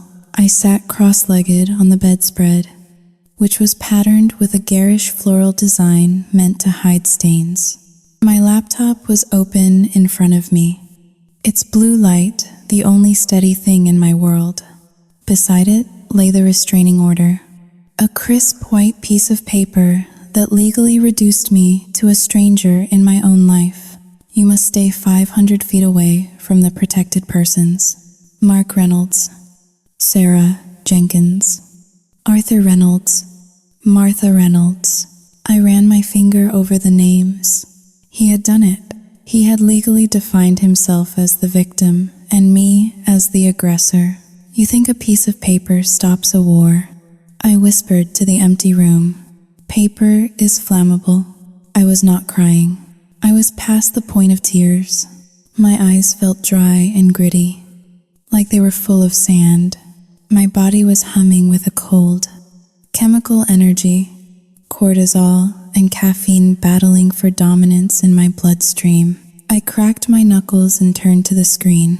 The police had taken my physical access to the house, but they had underestimated my digital reach. I had cut the power to the router during the confrontation. Yes, but Mark, in his infinite laziness, would have rebooted it the moment the lights came back on. He needed wireless internet for his phone, for his iPad, for the cartoons that kept Lucas sedated, and because he was lazy, he would not have reset the admin password.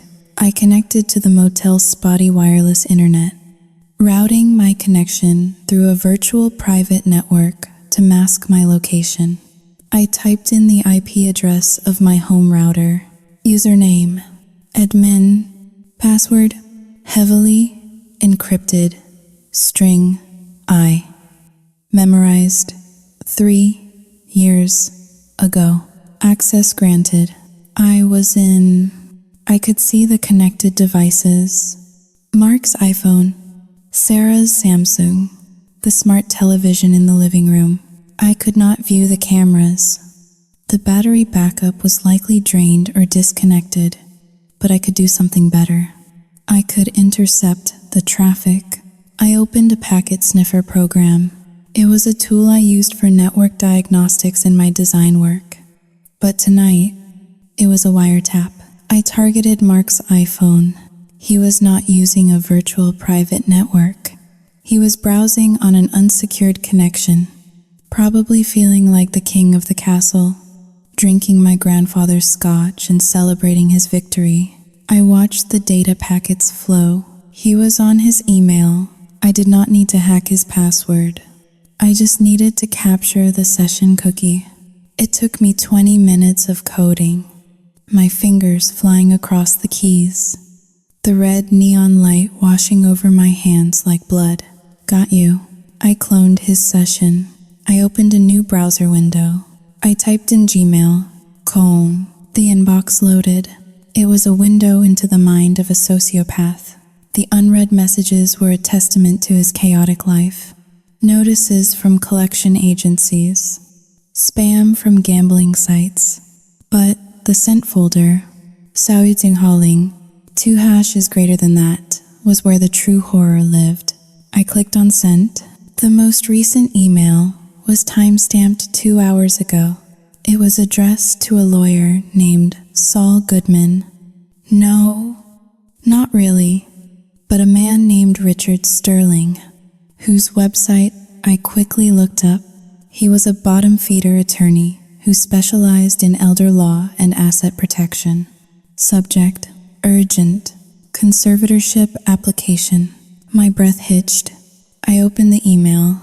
Richard, things escalated tonight. The daughter is out of the picture. Police took her away. Restraining order is in place. We have a clear path. My father is worse than I thought. Complete dementia. He was violent tonight, throwing things. He is a danger to himself. My mother is incompetent. Just does whatever he says. We need to file for emergency temporary conservatorship immediately. I need power of attorney to liquidate the assets to pay for their care. The house is too big for them. I have a buyer lined up for a cash offer. Quick, close, draft the papers. I will get them to sign tomorrow. They are confused and scared. They will sign anything I put in front of them if I tell them it protects them from the daughter. Mark, I read the email 3 times. He was not just living there. He was selling the house. He was going to put Arthur and Martha in a state-run nursing home.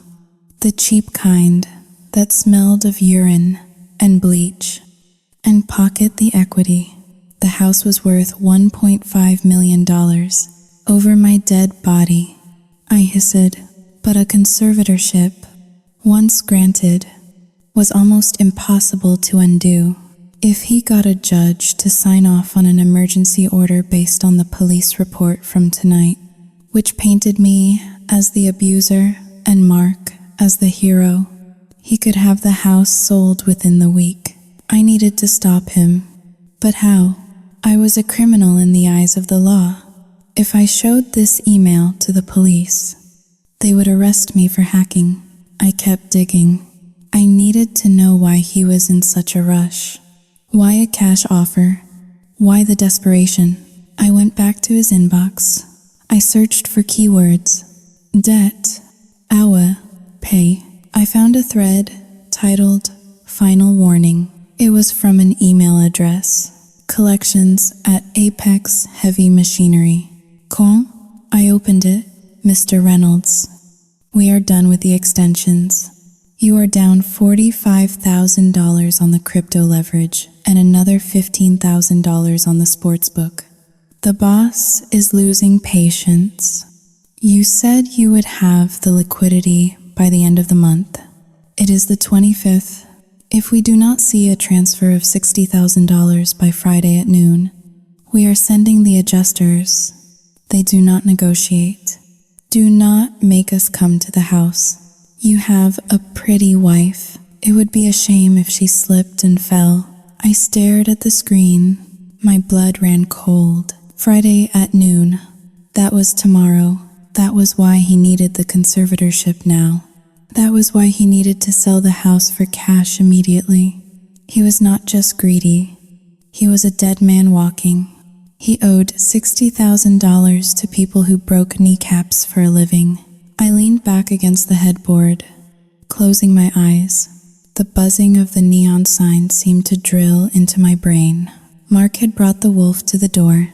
If he did not pay, these adjusters would come to the house. My grandparents were in that house. I had two choices. Choice A, call the police anonymously. Report the threat. Result, the police would file a report.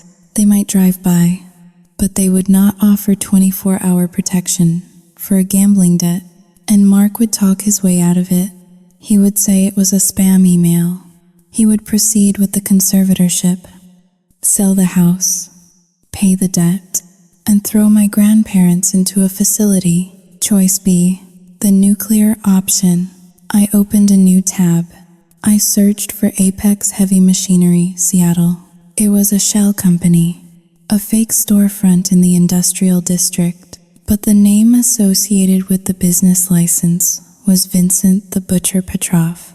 I knew that name. I had seen it in the local crime blogs. He ran a loan shark ring that targeted gambling addicts. He was brutal, he was efficient, and he hated being lied to. I looked at the clock on my laptop. 3 o'clock in the morning. Mark was asleep in my mother's old room. He probably felt safe. He probably thought he had outsmarted everyone. I felt a darkness unfurl inside me. It was not the hot, reactive anger I had felt earlier. This was something else. This was a cold, calculating void.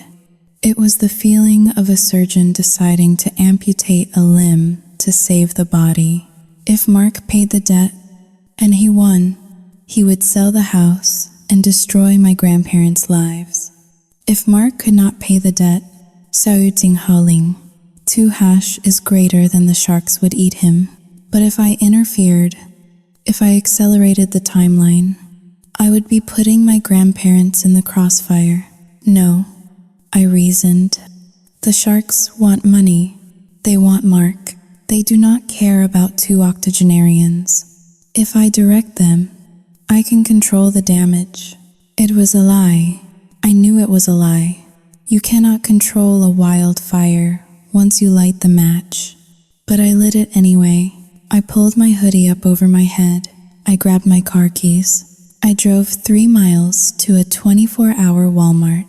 I bought a prepaid burner phone and a cash card with $50 on it. The cashier, a tired teenager with acne, did not even look at me. I drove back to the motel parking lot. I did not go inside.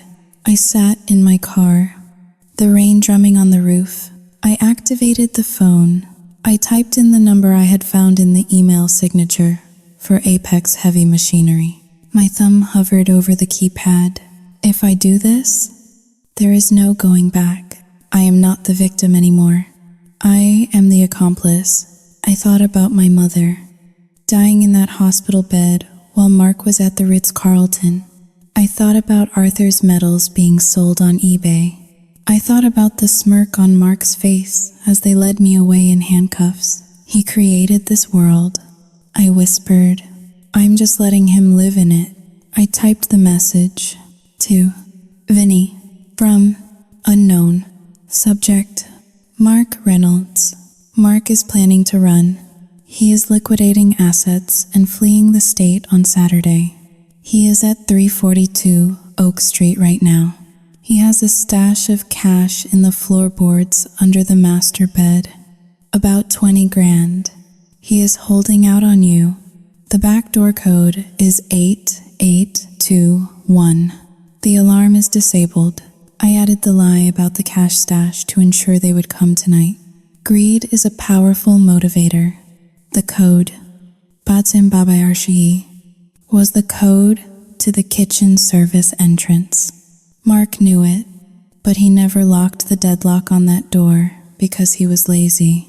I read the message one last time. It was a death warrant. Maybe not literally, but socially, financially, and physically. I pressed send. The screen displayed. Message sent. I stared at the phone. I felt nauseous. I rolled down the window and vomited onto the wet asphalt. The bitter taste of bile filled my mouth. I wiped my lips with my sleeve. I took the battery out of the burner phone. I walked over to the storm drain in the corner of the parking lot. I dropped the phone into the darkness. I dropped the battery separately. Then I went back to my room. I sat on the bed and waited. I could not see what was happening. I could only imagine. Timeline, 4:30 in the morning. I imagined the black vehicle rolling silently down my street. I imagined the men stepping out, not the police, not friends. Men who viewed human beings as collateral. They would try the back door. Beep, beep, beep, click. They would be inside. I closed my eyes and tried to force myself to breathe. Please, God, let Grandpa stay in bed. Please let Grandma stay asleep. Just take Mark. Just scare him. Do not hurt them. My phone, my real phone, buzzed. I jumped so hard I nearly knocked the lamp over. It was a text from the neighborhood watch group. Mrs. Gable again. Mrs. Gable. Anyone else here breaking glass at the Reynolds house? I see flashlights. Is it the police again? My heart stopped. Breaking glass? I gave them the code. Why were they breaking glass? Mrs. Gable. Oh my God, someone is screaming. I stood up. I paced the small room. 4 steps to the wall. Turn. 4 steps to the door. Turn. Mrs. Gable. I am calling 911. There are men with bats. The blood drained from my face. I had unleashed a pack of wolves, and now they were tearing the sheep apart. I grabbed my keys. The restraining order said I could not be within 500 feet. It said I would go to jail if I returned. I did not care. I ran out of the motel room, leaving the door wide open. I sprinted to my car. I tore out of the parking lot, the tires screeching on the wet pavement. I drove like a maniac. I ran 2 red lights. The city blurred past me in streaks of gray and yellow. What have I done? What have I done? I reached my street in 10 minutes. It usually took 20. I could see the lights from blocks away. Not police lights yet, just the chaotic, jagged beams of flashlights moving inside the house. I pulled my car up onto the curb, 3 houses down, shattering the side mirror on a mailbox. I killed the engine.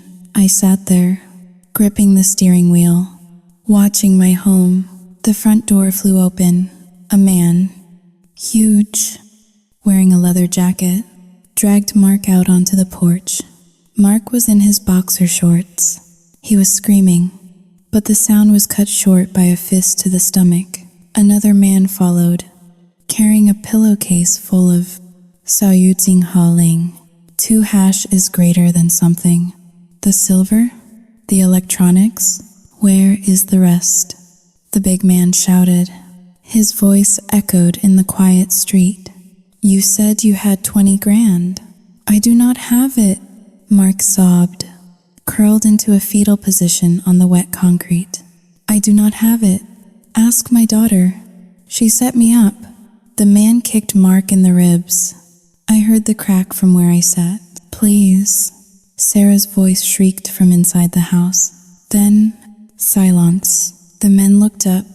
They heard the sirens in the distance. The real police were coming. We are not done. Reynolds, the big man shouted. Friday at noon. Or we take the kid.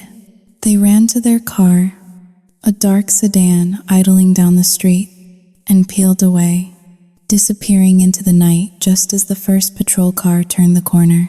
I slumped down in my seat. Making myself small, I watched the paramedics arrive. I watched them tend to Mark.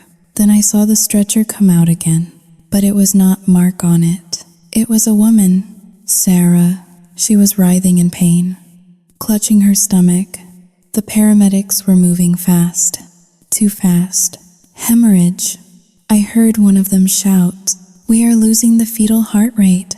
Go, go." They loaded her into the ambulance. Mark, limping and holding his side, climbed in after her. The ambulance sped away, sirens wailing. Then, the door opened one more time. My grandfather, Arthur, stepped out onto the porch. He was wearing his pajamas. He looked small. He looked confused. He looked at the retreating ambulance, then at the empty street. He sat down on the porch swing. He put his head in his hands. I watched him from the darkness of my car. I wanted to run to him. I wanted to hold him. But I was the one who had sent the storm. I was the writer, the director, and the villain of this scene. My phone buzzed again. An automated email notification from King County Court System. Subject: Case update, restraining order violation. I looked at the screen, the GPS on my ankle monitor. Wait, I did not have an ankle monitor yet, but my phone, Xiao Yu Jing Hao Ling. 2# is greater than my phone was tracked by the family sharing plan. Mark had tracked me, or the police had pinged me. A spotlight hit my rearview mirror. A patrol car had pulled up silently behind me. Step out of the vehicle. A voice commanded over the loudspeaker. Hands where I can see them. I opened the door. I stepped out into the rain. I raised my hands. I looked at my grandfather on the porch. He looked up. He saw me standing in the spotlight, surrounded by police. He did not wave. He did not call my name. He just looked at me with a profound, crushing sadness. He knew, somehow, he knew that I had brought this darkness to our doorstep. I tried to save you, I whispered as the officer grabbed my wrists. Turn around, the officer barked. You are in violation of a court order. As the cuffs clicked shut, for the second time in 24 hours, I realized something. I had stopped Mark from selling the house tomorrow. The loan sharks had scared him. The hospital would keep Sarah occupied. The conservatorship papers would not be signed. I had won the battle, but as I looked at my grandfather's slumped shoulders, I knew I had lost the war. I had saved the house, but I had destroyed the home. The holding cell at the West Precinct smelled of stale bologna sandwiches and unwashed bodies. It was a smell that stuck to the back of your throat, a constant reminder that you were no longer a person, but a number in a system that did not care about your story. I sat on the steel bench, my knees pulled up to my chest. The concrete walls were painted a color that could only be described as institutional despair. A peeling, sickly beige. It had been 6 hours since they arrested me for violating the restraining order. I had no phone. I had no watch. I only had the buzzing of the fluorescent light overhead to mark the passage of time. Buzz, click, buzz. My mind was a chaotic storm.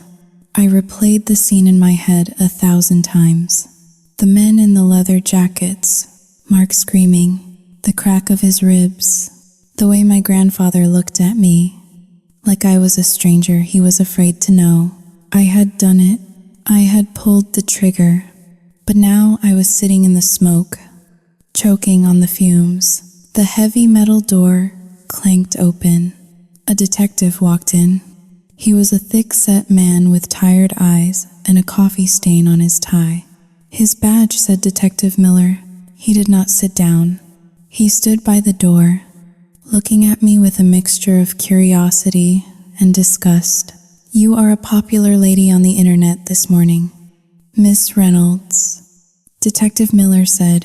He pulled a tablet from under his arm and tapped the screen. He held it up to the bars so I could see. It was a news report from a local Seattle station. The headline read, "Queen Anne House of Horrors. Elderly couple trapped in gang war." The video showed my house. It was surrounded by yellow crime scene tape. There were police cars everywhere. A reporter was standing on my front lawn, my meticulously mowed lawn, interviewing Mrs. Gable. It was terrifying. Mrs. Gable told the camera, clutching her poodle, "We always thought they were a nice family, but then the son came back." And the granddaughter, "Saoyudzing Haoling, 2 hash is greater than well." She just snapped. I heard she called a hit squad on her own father. Who does that? The video cut to a shaky cell phone clip, the one Mrs. Gable had filmed. It showed the loan sharks dragging Mark out. It showed me sitting in my car, watching like a spectator. The comments section was scrolling beneath the video. User Seattle Mom 88. Lock her up and throw away the key. Parasite is sick. User Justice for Mark. The dad was just trying to reconnect. This girl is a psycho. User Taxpayer 1. Why are there gangs in Queen Anne? Property values are going to plummet. Detective Miller pulled the tablet away. "You are trending," he said dryly, and not in a good way. "I did not hire them," I said. My voice was raspy. "I just sent a tip to a known organized crime syndicate." Miller corrected me. "That makes you an accessory to assault, battery, and extortion." We found the burner phone in the storm drain. "Ava, you were sloppy. We are pulling the fingerprints now." I closed my eyes. I had been sloppy. I had wanted to get caught, or maybe I just did not care anymore. "How is my grandfather?" I asked. "He is in the hospital for observation. Stress-induced arrhythmia," Miller said. "But he is alive." "And Sarah?" Miller paused. His expression changed. The hard edge softened. "Just a fraction. That is where things get complicated," he said. "She went into labor in the ambulance. Placental abruption caused by extreme trauma. She lost a lot of blood." My stomach turned. I hated Sarah. She was a leech and a liar. But I had never wanted her to die. I had never wanted the baby to die. "Is the baby okay?" I whispered. "It is a girl," Miller said. 3 pounds, 4 ounces. She is in the neonatal intensive care unit. Touch and go. He stepped closer to the bars. "Here is the situation. Ava, you are looking at 5 to 10 years. Violation of a restraining order. Facilitating a violent crime. Reckless endangerment of a minor." He let the numbers hang in the air. 5 to 10 years. My 20s would be gone. My career would be gone. The house would be gone. "However," Miller said, reaching into his pocket and pulling out a digital recorder, "we had an interesting conversation with Mrs. Reynolds this morning. The younger Mrs. Reynolds. Sarah?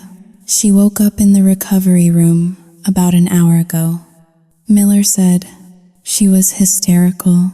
She kept asking if the butcher was coming for the baby. She thinks the loan sharks are going to take the kid as payment." I leaned forward. This was it. This was the variable I had calculated, the one unpredictable element of human nature. Fear. What did she say? I asked. Miller pressed play on the recorder. The audio was grainy. There was the steady beep beep beep of a heart monitor in the background. Sarah's voice was weak, breathless, and terrified. He made me do it. Sarah's voice rasped. Mark. He made me lie. About what? Ma'am? Miller's voice asked on the recording. About the stairs. Sarah sobbed. Ava did not push him. He threw himself down. He practiced it. He said we needed to get her out of the house so we could sell it fast. I let out a breath I did not know I was holding. The truth. Finally, why did you need to sell it fast? The money? Sarah cried. He owes them. The bad men. They said they would hurt me. They said they would hurt the baby. Mark said, if we got the conservatorship, we could sell the house to a cash buyer in 3 days. He forged Arthur's signature on the power of attorney papers. I saw him do it. He traced it from an old birthday card. The recording clicked off. Detective Miller put the recorder back in his pocket. She flipped. Miller said, she wants witness protection. She is more afraid of your father's debt collectors than she is of jail for perjury. So I am free? I asked. You are not free. Miller said sternly, you still violated a restraining order. You still sent that text message. But, Saoting 2# is greater than given that you were trying to stop a fraudulent sale of your vulnerable grandparents' home. And given that the victim of your alleged assault has just been implicated in fraud, forgery, and filing a false police report, Saoting 2# is greater than the district attorney is willing to make a deal. What deal? We drop the assault charges. We drop the accessory charges. You plead no contest to the restraining order violation. You get 2 years of probation and community service. And you testify against Mark Reynolds. Done, I said instantly. Miller nodded. He unlocked the cell door. You are lucky. Kid, he said, your stepmother is a survivor. If she had stuck to the script, you would be going to prison. She is not a survivor, I said, standing up and smoothing my wrinkled clothes. She is a rat. Rats always leave the sinking ship. Walking out of the police station was a surreal experience. The rain had stopped, but the sky was a bruised purple color, threatening another storm. I turned on my phone. It exploded with notifications. 300 text messages, 50 missed calls, 2,000 notifications on Instagram. I opened Twitter. My name was trending locally. Number evil daughter, Queen Anne crime.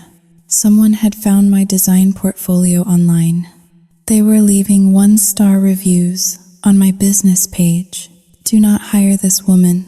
She beats up her father. Psychopath designer. Stay away. I deleted the app. I called a rideshare service. When the car arrived, the driver looked at me in the rearview mirror. He squinted. Hey, he said, you look like that girl on the news. I have a common face. I lead. I pulled my hood up and looked out the window. We drove through the city. The world looked the same, but it felt hostile. Every person walking on the sidewalk seemed to be glaring at me. Every siren made me jump. We turned onto my street. The police tape was still there, fluttering in the wind. The black vehicle of the loan sharks had left tire tracks on the lawn, deep gouges in the soft earth that looked like scars. I got out of the car. There were news vans parked down the block. A cameraman spotted me. That is her. That is the daughter. They started running toward me. I sprinted up the walkway. I keyed in the code on the smart lock. It beeped red. Access denied. My heart hammered. Had Mark changed it again? Then I remembered. The police had secured the scene. I banged on the door. "Let me in. It is my house." The door opened. It was not a police officer. It was my lawyer. A family friend named Mr. Henderson, whom I had called from the station. "Ava," he said, pulling me inside and slamming the door shut against the flashing cameras. "Thank God." The detective called me. "Where is Grandpa?" I asked. Looking around the foyer, the house was a wreck. There was mud on the carpet. The lamp in the hallway was smashed. There were dark stains, blood, on the stairs where Mark had thrown himself, and more near the door where the loan shark had kicked him. "He is still at the hospital," Henderson said. "Your grandmother is with him. They are so Yuting Haoling, 2 hashes greater than they are in a bad way." "Ava, I saved the house," I said, looking at the grand staircase. "They still have a home." Henderson looked at me sadly. He took off his glasses and rubbed the bridge of his nose. "Technically, yes," he said. "Mark is under arrest at the hospital. The forgery charges are sticking. The sale is halted. But Ava, Xiaoyu, Jinghao, Ling, 2 hash is greater than the community services. Xiaoyu Jinghao Ling, 2 hash is greater than adult protective services is involved now." "What?" I froze. "Why?" "Because of the violence," Henderson explained gently. "Because of the instability.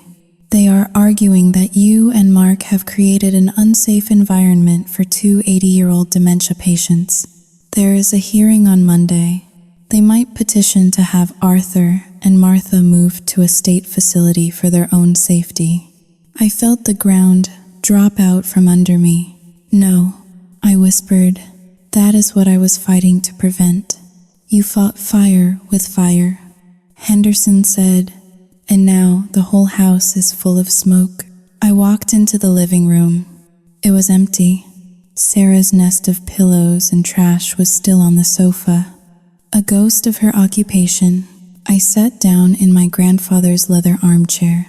It smelled of his tobacco and old paper. I was vindicated. The police knew the truth. Mark was exposed as a fraud and a thief. Sarah had turned on him. The loan sharks had delivered their message, but outside, the news vans were still waiting. My reputation was in tatters. My business was likely destroyed, and the very people I had destroyed my soul to protect might be taken away from me by the state because I had been too violent in my protection. I looked at the mantelpiece. There was a photo of me, age 7, sitting on Mark's shoulders. We were both smiling. I picked up the frame. I looked at his smile. It was the same smile he used when he lied. I smashed the photo against the brick fireplace. The glass shattered, tinkling onto the hearth. "It is not over," I said to the empty room. My phone rang. It was an unknown number. I picked it up. "Hello? You think you won?" The voice was slurred, groggy. It was Mark. He must have borrowed a nurse's phone or stolen one. "I am in the house." "Mark," I said coldly, "you are in handcuffs. Sarah is a traitor." Mark spat. "But she does not know where the rest of the money is. And neither do you. There is no money." I said, "You are broke." Mark laughed. It was a wet, wheezing sound. "I sold the medals, Ava, but I did not sell them on eBay. I sold them to a private collector in Belltown. Cash, untraceable, and I have one more card to play. You have nothing. I have the paternity suit." Mark whispered, "I am going to sue you for custody of the house. I am going to argue that you are mentally unstable. The video of you watching me get beaten, that is Exhibit A. You are not the hero. Ava, you are the villain, and I am going to make sure the whole world knows it." The line went dead. I lowered the phone. I walked to the window and looked out at the gray Seattle sky. He was right about one thing. I was the villain. I opened my laptop. I logged into the neighborhood Facebook group. The comments were still rolling in. Hundreds of them, calling me a monster. I started typing a new post. Title: The Truth About 342 Oak Street. If I was going to be the villain, I was going to be the kind of villain that burned the whole world down to tell the truth. I attached the bank statements. I attached the genetic results. I attached the audio file of Sarah's confession that Detective Miller had played for me, which I had secretly recorded on my smartwatch while in the cell. A habit of a paranoid woman.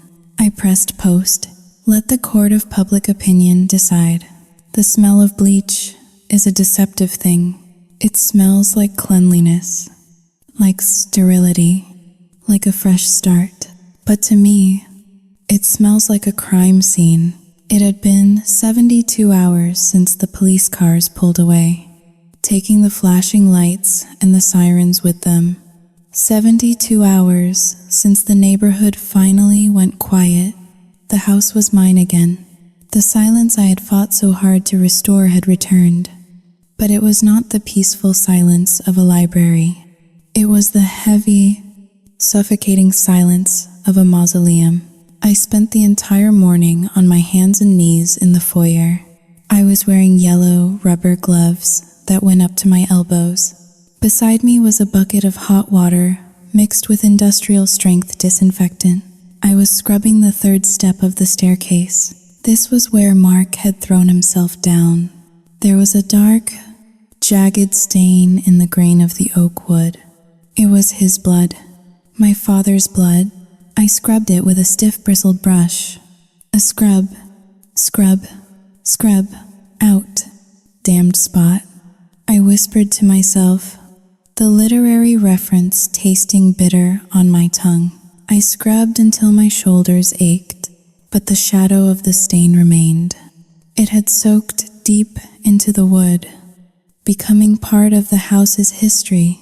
Just like Mark, I could evict his body, but I could not evict the memory of what he had done. I sat back on my heels, peeling off the gloves. My hands were shaking.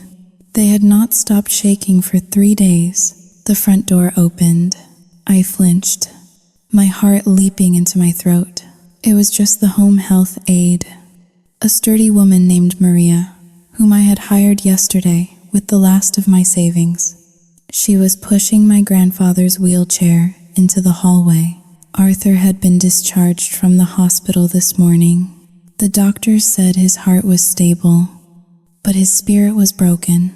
He sat in the chair, a blanket draped over his knees, staring blankly at the wall. He did not look at me. He did not look at the spot on the stairs where his son had bled. He just looked at nothing. "Welcome home, Mr. Reynolds," Maria said cheerfully, her voice too loud for the somber room. Arthur did not blink. "Grandpa?" I said softly. I stood up and walked toward him. "I made your favorite soup, tomato and basil." Arthur slowly turned his head. His eyes, usually sharp and full of intelligence, were cloudy. He looked at me for a long moment, as if trying to remember who I was. "Is he gone?" Arthur whispered. "Yes," I said, kneeling beside the wheelchair so I could look him in the eye. "He is gone, Grandpa. He is in jail. He cannot hurt us anymore." Arthur nodded slowly. Then he leaned in close, his voice trembling. "He took my medals, Ava. He took my memories." "I know," I said, fighting back tears. "I am sorry. He is my son," Arthur said, a single tear tracking through the deep wrinkles on his cheek. I bounced him on my knee in this hallway. How did I raise a monster? Ava, what did I do wrong? I had no answer. I just held his cold, papery hand and let him weep. That evening, I sat in my office. The monitors were dark. I could not bring myself to turn them on. I could not look at the camera feeds. The idea of watching this broken family felt voyeuristic and cruel. My phone pinged. It was an email from Mr. Henderson, the lawyer. Subject: updates on case number 49201.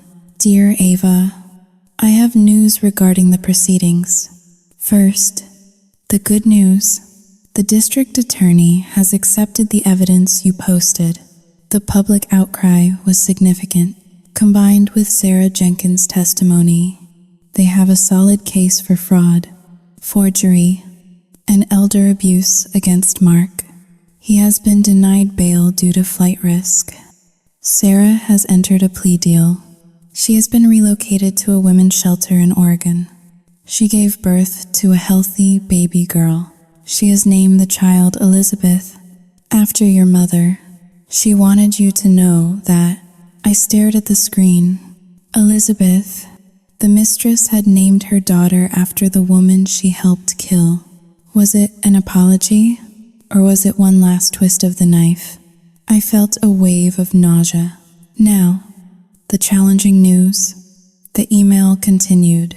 Adult Protective Services has completed their assessment. They are allowing Arthur and Martha to remain in the home, but only on the condition of 24-hour professional care. They have deemed the environment high stress. You are permitted to live there, but you are not to be their primary caregiver. This will be expensive. Ava, estimated cost is $8,000 a month. I closed the laptop. $8,000 a month. I had $11,000 in my bank account. The house was saved, but we were financially ruined. Mark had drained the liquid assets, and now the cost of cleaning up his mess would bleed us dry. I walked over to the window. The rain had started again, tapping against the glass. I looked down at the street. It was empty. The news vans were gone. The internet had moved on to the next tragedy. My viral post had cleared my name. Mostly, the comments had shifted from monster to hero, but the praise felt hollow. User Seattle Saint. Ava is so brave. She saved her grandparents. User True Crime Fan. I always knew the dad was shady. Good for her. They did not know the truth. They did not know that I had sent the text message to the loan sharks. They did not know that I had deliberately escalated the violence to force a resolution. I was not a hero. I was just a survivor who had learned to bite back. I walked downstairs to the kitchen. My grandmother, Martha, was sitting at the table. She was polishing a silver spoon, one of the few pieces Mark had not managed to steal. Grandma? I asked. She looked up. Her smile was fragile, like cracked porcelain. I found this one under the sofa cushion, she said, holding up the spoon. He missed one. He missed a lot of things, I said, sitting down opposite her. He was always a difficult boy, Martha said, her voice distant. When he was 6, he stole a candy bar from the corner store. I made him take it back. He cried and cried. He said the store owner gave it to him. He lied even then. She rubbed the spoon with a cloth, over and over again. I should have stopped him then. She whispered, I should have been stricter. Maybe, Xiao Yu Ding Ha Ling. 2 hashes greater than, maybe this is my fault. No, I said firmly. I reached across the table and stopped her hand. It is not your fault. It is not Grandpa's fault. And it is not my fault. Mark made his choices. Martha looked at me. Her eyes were clear for a moment. You are hard. Ava, she observed. You have become very hard, like a diamond or a stone. I had to be. I said, be careful. She said softly. Stones do not feel pain, but they also do not feel warmth. Do not let him take your heart. 2. That is the only thing he could not steal. I pulled my hand away. Her words stung more than any internet comment. She was right. I felt cold. I felt empty. I had won the war. But I looked in the mirror and saw a stranger. I stood up and walked to the back door. I punched in the code. Batim Babai Arshayi. I hesitated. I changed it to 1955. The year my grandparents were married. A small act of reclaiming the space. I stepped out onto the back porch. The air was wet and cold. I looked at the garden. The rose bushes where I had thrown Mark's bag were trampled. The grass was muddy. I took a deep breath. I had saved the house. I had protected my legacy. But as I looked back through the kitchen window at my grandmother polishing her single spoon, and thought of my grandfather staring at the wall in the living room, I realized the cost. Mark was in a cell, but he had left us in a prison of our own. A prison of debt, of trauma, and of memories that would never scrub out. I pulled my phone from my pocket. I opened my contacts. I scrolled to Mark Reynolds. I pressed block caller. It was a small gesture. It meant nothing in the grand scheme of legal battles and financial ruin, but it felt like the first breath of fresh air I had taken in weeks. It is over. I whispered to the rain, but as the wind howled through the trees, it sounded like laughter. It sounded like Mark. I went back inside and locked the door. I checked it twice. Then I checked it a third time. My obsessive-compulsive disorder was not gone. My paranoia was not gone. The monster was gone. But the fear he had planted was now blooming in the garden of my mind, twisting its roots around everything I loved. I walked up the stairs, avoiding the dark stain on the third step, and went to bed. I left the hallway light on. I knew I would leave it on for the rest of my life. The funeral service for Arthur Reynolds was brief, efficient, and wet. It rained. Of course it rained. In Seattle, the sky grieves with you, or perhaps it just mocks you with its indifference. We stood at the Mount Pleasant Cemetery, a small cluster of black umbrellas huddled against the gray horizon. There were only 12 people in attendance. My grandmother, Martha, sat in a wheelchair by the open grave, her eyes fixed on a distant point in the trees. She did not cry. Since the night the ambulance took Arthur away for the second time, the fatal time, she had retreated into a world where none of us existed. The dementia, accelerated by the trauma of the invasion, had built a wall around her mind that no amount of apologizing could breach. I stood next to her. I wore a black trench coat and sunglasses, not to hide my tears, but to hide the dry, hollow look in my eyes. The priest spoke about peace. He spoke about a long life well lived. He spoke about Arthur's bravery in Korea. He did not mention that Arthur's heart had exploded in his chest because his own son had terrorized him to death. He did not mention that the medals Arthur was being buried with were replacements I had bought online because the originals were sold for cash in a back alley. As the first shovel of wet earth hit the mahogany casket with a dull thud, I felt a vibration in my pocket. It was an email notification from Mr. Henderson. Subject, verdict delivered. I did not check it then.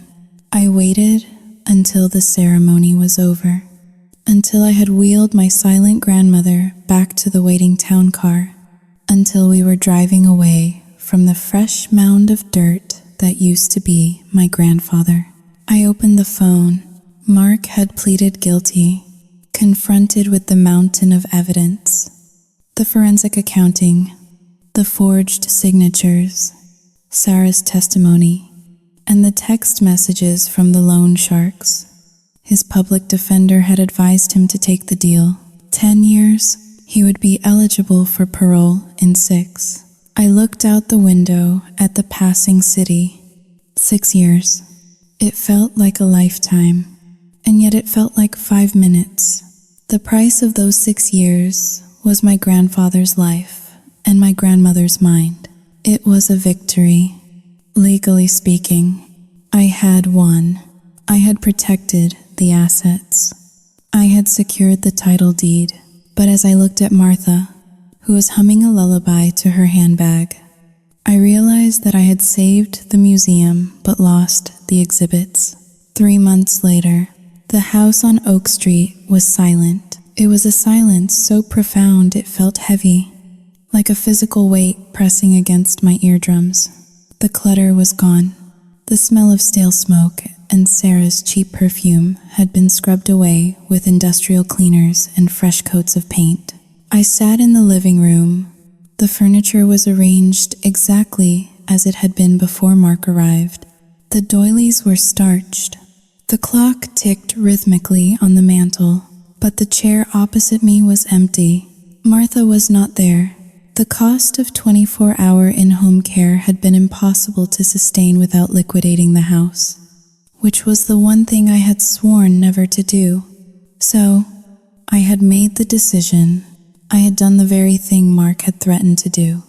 But I told myself I did it out of love, not greed. I had moved Martha to Sunrise Gardens, a memory care facility across town. It was nice. It had a garden. The nurses were kind, but it was not home. I was alone in the 5-bedroom Victorian fortress I had fought a war to keep. I walked to the kitchen. I made a cup of tea. I used the silver spoon, the one Martha had polished that last night. It clinked against the china, a lonely sound. I walked up the stairs to my office. The monitors were on. They were always on now. Screen 1, the front porch, empty. Screen 2, the backyard, empty. Screen 3, the living room, empty. I sat down in my chair and watched the feeds. I was the warden of a prison with no inmates. I was safe. The locks were changed. The security system was upgraded to military-grade encryption. No one could get in, but no one wanted to come in anymore. My phone rang. It was the landline, the old phone that sat on my desk. The number Mark knew by heart. I stared at it. The caller ID glowed in the dim room. Washington State Department of Corrections. My hand hovered over the receiver. I should let it ring. I should pull the cord out of the wall and never look back. But I picked it up. This is a collect call from an inmate at the Monroe Correctional Complex. A robotic voice announced, "Press 1 to accept." I pressed 1. There was a crackle of static.